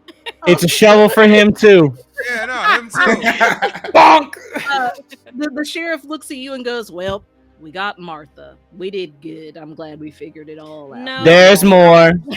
Oh, of course there is. I knew it. I was just getting to that part too. You're gonna Yeah. want to head Where- across the street. Like Also, this is a copy. Like this recipe is a copy of. Wait, And I You, bonked the okay, shit out of so- Charlie. can I show Yeah. other people the recipe for my book without it being bad? No. We have the copy. No, but here's where it gets interesting. Mhm. Here's where it gets interesting. Blueprints. Mhm. Ah, business blueprints. card, Newspaper. Just start Excellent job, piling V. all of the stuff. Bam. Prison Bam. B is Bam. smacking down Exhibit A through Z in front of these cops, and the sheriff is like, I know. We lay down a tangled web of Mhm. this tale. And no good murder is complete without a frame job. As I slam the Lily picture and gently place the newspaper And the cigarette burn brochure too. and the cigarette burn brochure. Oh. "Wonderful." He The tried to cops frame you, are Lily. More than convinced. As you set down all your evidence, and they escort you over to the secret ingredient, where it is empty. Oddly enough, where it was just brimming with life and ambiance and people. Empty. They start Oh, doing a shit. sweep. Down into the dungeon. No, don't go down there. Yeah, Not bet down she there. went down Absolutely there. not. I'm not going down there. I am. Not either. Boom. All right, cool. We run it. Hey, Fire up. 4 little old ladies is not 5 little old ladies. That's true. They- If we don't They're all doing know. a sweep of the secret ingredient, and you see them pull Cindy Collins out of her back office in a full black robe, where they pull this alabaster mask off of her face. But as they do, you see tendons, black ichor stretching as if the mask doesn't want to let her go. And her mouth opens in this silent scream. You hear Pearl, that similar sound, Slurp. as as the sheriff goes, "No, that's enough of that. You cut that out." And you get her in I'm handcuffs. gonna give her a quick jab with one of my Doesn't have mini- any- It's a Yeah. shovel Ugh. factory. Yep. Everybody Yeah, taking a dude. little swing at her as they take her to the car. You're gonna need more than that to survive prison, babe. Yeah. I would try I'm it. gonna ask I B mean, for another Like, cigarette. I reckon it'll Sit be all down. right though. Like you do. Sit down in the middle Yeah, of this being dining able room. to pass out cigarettes to everyone who wants one. I want to you fill see- this dining room with smoke right now. Absolutely, absolutely. You start absolutely ruining the wallpaper Yes. and the seats, the nice tablecloths gonna with that take yellowing forever to feel of smell it. smoke. And you see Gross. the sheriff take Martha and Cindy Collins away in the back of the cop car. Just as that sun is coming to full set, you standing together outside of the secret ingredient, smoking your cigarettes. Job well done. As the camera pans up to give that beautiful sunset golden hour shot of Brindlewood Bay, there's a bit of static, and we hear something. chanting.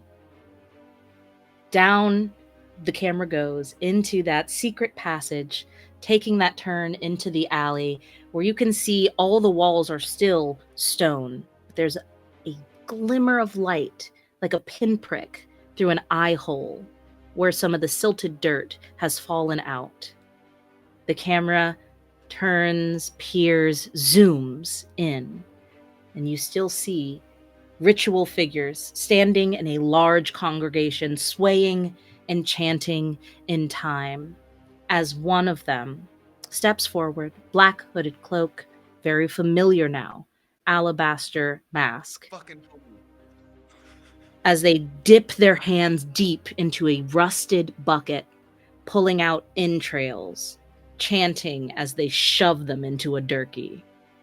And that's the end of our mystery. Thank you so much for joining us, Murder Mavens, for Brindlewood Bay. Hey. That was a good Thank bit. you, everyone, for telling this That's fucking rad. kind of awkward, weird tale at some points in time Yeah. of Amazing. grannies getting the bad guys. We really enjoyed it. We hope you really enjoyed it as well. Make sure you hop on over to the Discord where there will be an epilogue, special bonus content just for y'all. But as we say goodbye, I'd like everybody to be able to tell you where y'all can get more of these people. So please, Meadow, where can we find you? Howdy, darlings. I'm Meadow, and I've been Meadow. Hopefully, will continue to be Meadow in the future. She, they pronouns. You can find me everywhere on the internet that matters at Howdy Love Darlin or Howdy Love Darlin GM. If you'd like to play one of my silly little games, I am on startplaying.games, and I run small mini campaigns for people who are learning to play either D&D or systems that aren't quite D&D. So come find me there. I'd love to see you. Fantastic. You all should go over there. It's a fantastic way to connect should. with people and DMs, and you should play more with Meadow. Fantastic. Shay, where can we find you? What's up? I'm Shay like the butter. Well, Shay like the revolutionary dot butter like the smooth dot music on Instagram. That's pretty much the only place I am right now, but due to some suggestions of other like present company included homies, maybe on startplaying.games here in the future. I just had my last show here in the metro area on the winter solstice and look forward to doing the next one on the spring equinox. So we'll see Hell how yeah. that goes. All right, yeah. I'm coming. Yeah, man. Fantastic. Send them invites. We'll do. Vi and Fred, Gwendolyn! where can we find you? Gwendolyn. You can find me at Violent Fire on Instagram if you want to see high res images of my cats. Who doesn't want to see that? We do. Indeed. Chris, where can we find you? Hey, y'all. You usually can't. I'm behind the cameras most of the time. The only place you can find me is here for now.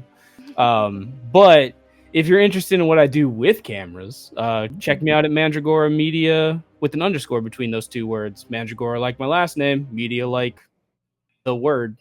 Right now, it's a ton of like cosplay, but I recently did a pet photo shoot, which was pretty dope. Ooh. Yeah, Pets it's gonna in be a cosplay? good one.